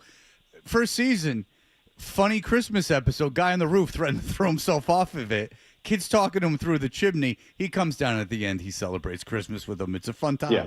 No, they dealt with some heavy topics. Let's not underplay that. Yeah, I mean, and he had a wide array of sweaters, if I remember correctly, every color, because he was doing the work office thing. He was really on top of this pre-COVID. He kind of figured it out. Well, he sacrificed his career for his wife so she could be a Long Island reporter. So, I mean, you have to have that. I mean, had she cracked the New York City market? No. But she was getting there, and they moved eventually for her career. They did, and I felt strong in Maggie Seaver having a career, and I think it was important for the time. But no, she never quite got to the upper echelon of New York reporting. That's a great point by you. Well, listen, sometimes you have to move your career. They all can't be Ian Eagles. All right, that's really the moral of the story, right? It? I mean, listen, she could have learned something from you, but listen, we all have our own crosses to bear. All right, Ian, we appreciate the time. Thank you so much, and everyone, Ian's the best. CBS Sports. Thank you so much for the time. All right, guys. Anytime. Great to talk. Great to be virtually friends with you. All right, there you go. And it's been virtually fantastic. Just cut out, edit virtually out. Yeah. Great to be friends with you. Well, I don't know if you guys have ever met him. I've never met him. I have not met him. And even if I was at a game he was calling, like a Patriot game, I'm not positive I'm walking into the booth and going, Ian, I'm the guy that you talk to occasionally on the radio. Like, then you get the old throw the chin at you. Every 4 months, I'm the guy. Yeah. Well, every 4 months, more like twice a year. Like we have a chat. But I love Ian. All right, so we'll be back with our award-winning email segment.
I know. No, you don't know. Everyone agrees that I'm the only one who's not wrong.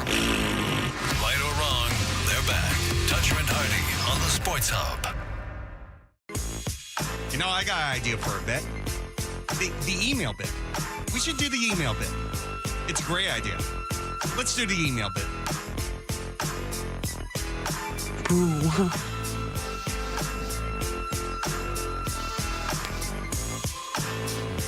Hey, we are Toucher and Hardy. If you would ever like to email us, just go to 985thesportshub.com and get our email addresses on socials at Toucher and Hardy, on socials at Hardy985, and at Fred Toucher, where we are now well over the point of where I needed to be. How much of a bump did you get from posting that video you did with Kendra? I didn't post the video. Oh. Kendra posted the video, so I got nothing from that.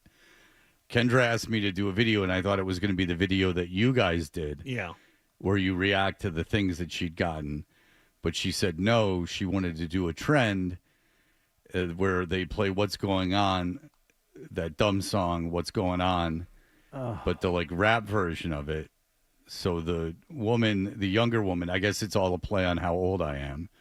You get a younger person, even though Kendra's almost 30. Oh.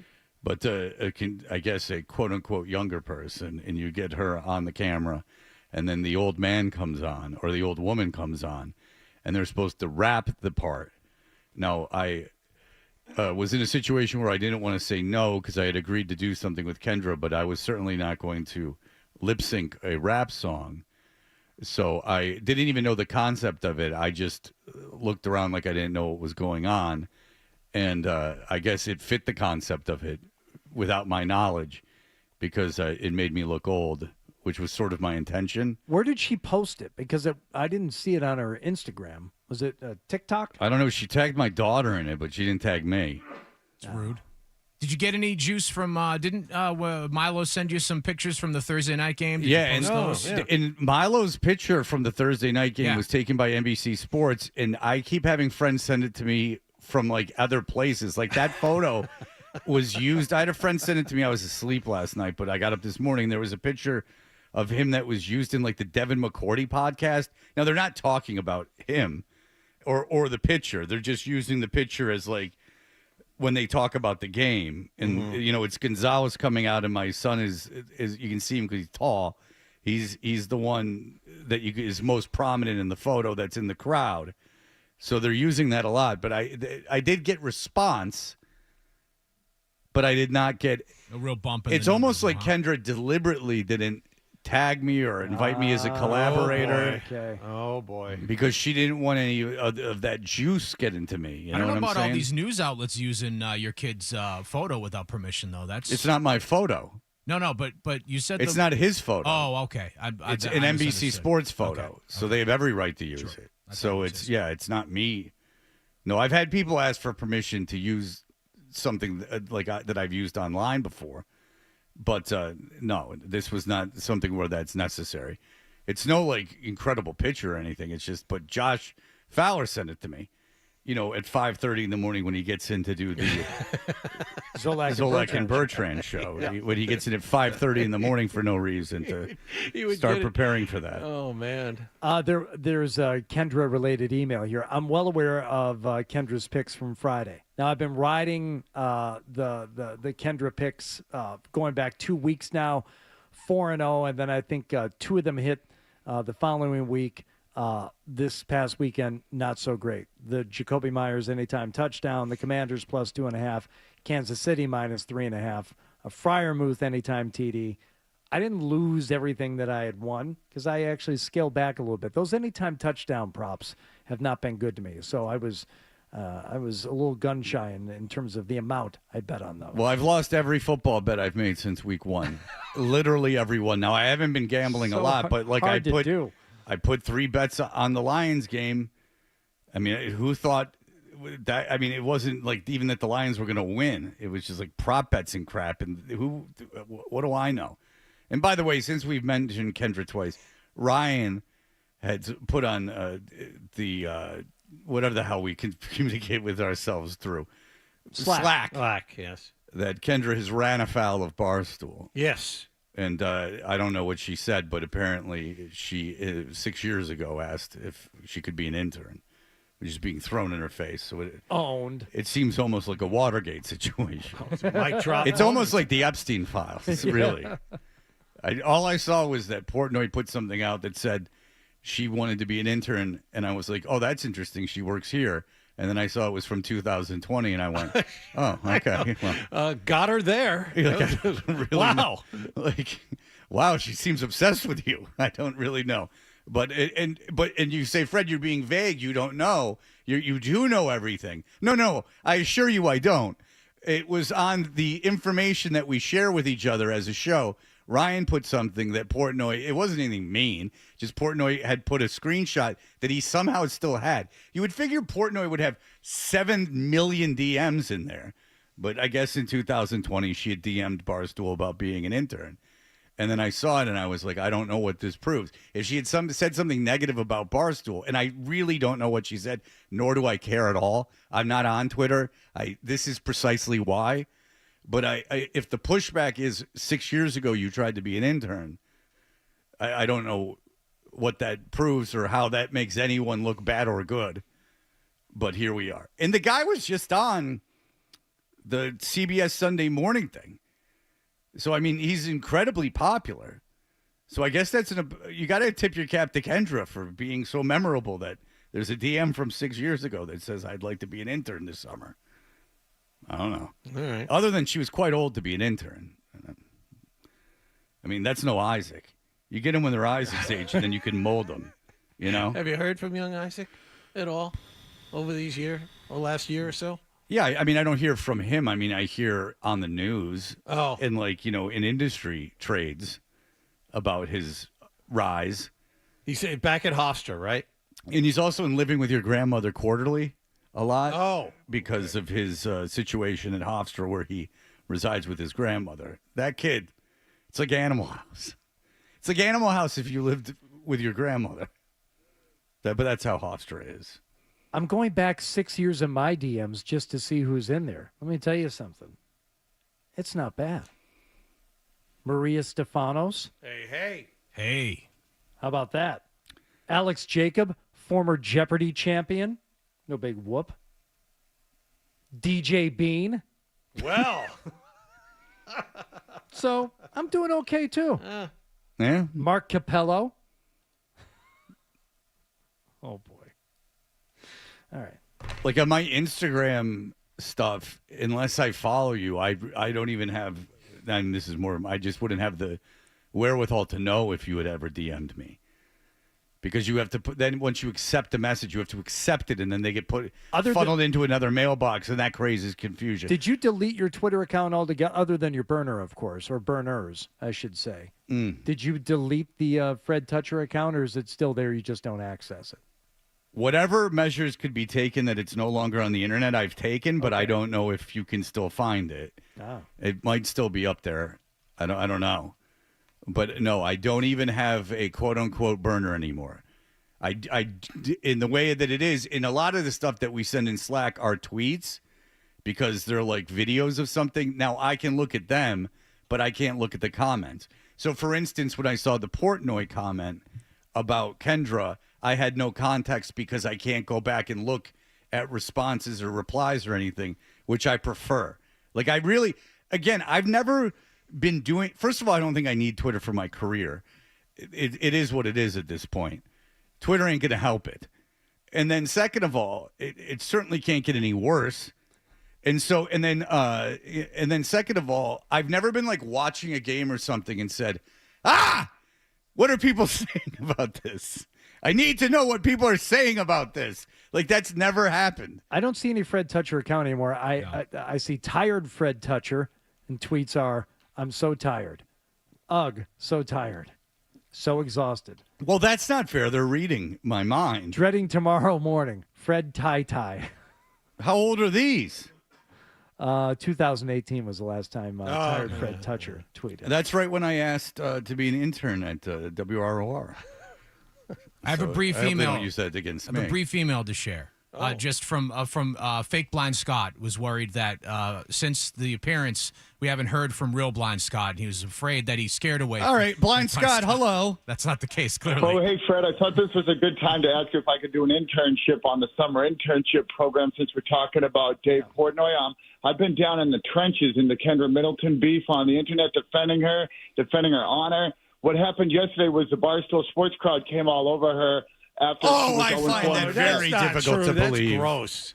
I find that very difficult to believe, Blind Scott. The Barstool people were very negative on Twitter. I don't know. Yeah, somebody even threatened her life. Okay, I don't care. Someone threatened her life. Well, great. Join the club. Yeah. I can relate to that. Yeah, brush that right off. And often when my life is threatened, it's something as bold as making fun of Tim Tebow, which I could understand how that would really make someone want bloodlust. It's what I could see coming from You that. were asking for that one. I'm asking for a lot, you know? Yeah. I was asking to be off Twitter, that's for sure. Mm-hmm. I got Twitter didn't do anything to me. I did something to myself on Twitter. I don't need to be on it. But I really don't miss it. And I would suggest anyone who's like using it a lot to like kind of not do that anymore. And I think that everyone would be a lot happier. I can't speak for you as an individual, but I would think that at a very basic psychological place that's not good for you. Like just being on Twitter and because it's so negative and I know you're a pussy, like great. Like I'm the world's biggest pussy, fine. But I just think even if you're the world's non-pussy, you're like of all the pussies, like you're just the opposite of being a pussy. I don't know if it's so great just to be even reading just like these terrible things all the time. I just don't know how good that is for you. And judging by the way it affects people and like white nationalism, I would assume that it's not the greatest place to be. It seems to get people very angry at women because they're not getting laid, and then there's groups of guys that can't get laid, so it's women's fault. Like, you know what I'm saying? There's a lot going on there that I don't think is the greatest. Now, should it be regulated? What am I, Professor Griff? What am I, Stephen Hawking? I don't know. Stop getting political with me, Fred. All right, I'll stop, Fred. Okay, thank you. Thank you. And that's the email segment. Thank you so much. You asked for Blind Scott. Did you know he was on hold? Yes. Okay, you Yes. did. Well, he was. He wasn't when I saw the email, and then he was. Of course. Blind Scott. He got a big kick out of fake Blind Scott. Fake Blind Scott was brilliant. Big hit. That video did get a little bit more traction than I thought it would get on the old at Toucher and Hardy. All right, we'll be back in just a moment. Essential.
Hey, we're Toucher and Hardy. Hardy, what's going on? Well, we were talking about the Real Housewives of Rhode Island earlier in the show today. Smallest state with the biggest attitude. Like, what are you going to do? Yeah. Apparently, they've made the news recently. A participant on the show is accusing her husband of placing a tracking device in her vehicle. The participant, Rula... It's called a phone. Pontarelli went to a state police barracks to report that she believed there was a tracking device in her vehicle on October 3rd. What's her name? Rula Pontarelli. You wanted it to be Fonzarelli? No, it's just that, like, I don't know when people come into the country that they change their name just because they don't want to be associated with Fonzie because of his hysterical blindness. Right, exactly. Her husband had previously admitted to tracking her location without her consent from late 24 to early 25 by logging into her vehicle app. So she told the police she had placed, her husband had placed objects that he claimed would improve the Wi-Fi in her car, but it turned out to be audio and video recording devices. Oh, that's a little bit different than tracking. The tracking is, while it seems illegal and immoral, a lot different than videotaping and audio taping someone without their consent. Well, he kind of did himself in because she got a call from a professional psychic that she and her husband had been seeing, who told her that the husband had called and the subject of her exact location came up in conversation. Oh, well, that's between him and the psychic. I don't like that. What was the psychic's name? So next time I'm in Rhode Island, I don't go to them. Communication? You would think, but like the psychic-client relationship is sacred. Well, it is. It is. As someone who, dabbles in the dark arts and in those things, I can tell you that at least in my business, that wouldn't happen. So you can be arrested for this. He was arrested, and he pleaded with her to not do it. Baby, don't do this. Think of our kids and everything. This will be a big deal on the news. Well, I think that's the idea, right? You think that's what they're going for all along? So cynical. I'm scary. You don't think that I'm going to get in trouble for thinking that someone on a Real Housewives show is unhealthily desperate for attention no matter where it comes from? Why would you even do that in Rhode Island? I mean, everybody knows everyone. Everyone knows everyone. And if I was going to say something like that, why did I have to pick a neighboring state? Rick, I'm sorry your hands are full today. It's going to be like when I take the Lord's name in vain. It's going to be a big situation. Oh, boy. No, I would be unhappy if someone was tracking me without my knowledge, but let alone putting a recording device in my car. I would not care for that at all. No, I don't like that. No. If I want to get followed by a reality crew all the time that plies me with liquor and drugs, that's what I want. I don't want my man taping where me. I am. If you're listening, Stanley, don't even try it, because I'll prosecute you to the fullest extent of the law. I thought you and Stanley weren't a thing anymore. He's always popping around the house to see me and my roommates, He's always asking for money. He's always got some harebrained scheme. Yeah. Stanley, he was on my old show, too, Maude. His wife's a real issue. Well, he was on Maude, and then she brought him along. Do you know who I'm referring to? Yeah, I do. I didn't know he was on Maude, though. Lady Godiva was a freedom rider. That much I know. And the only reason I know that is from other shows playing it, and that gets us back to our first conversation of the morning. I might never have seen an episode of Maude, but I know her husband on Maude was Stanley, and that's where we leave it. Ladies, life is a full circle. Gentlemen, don't tape your wives. Now I feel like we've accomplished something today. That'll do it for us. Everyone have a great day. Bye. Talk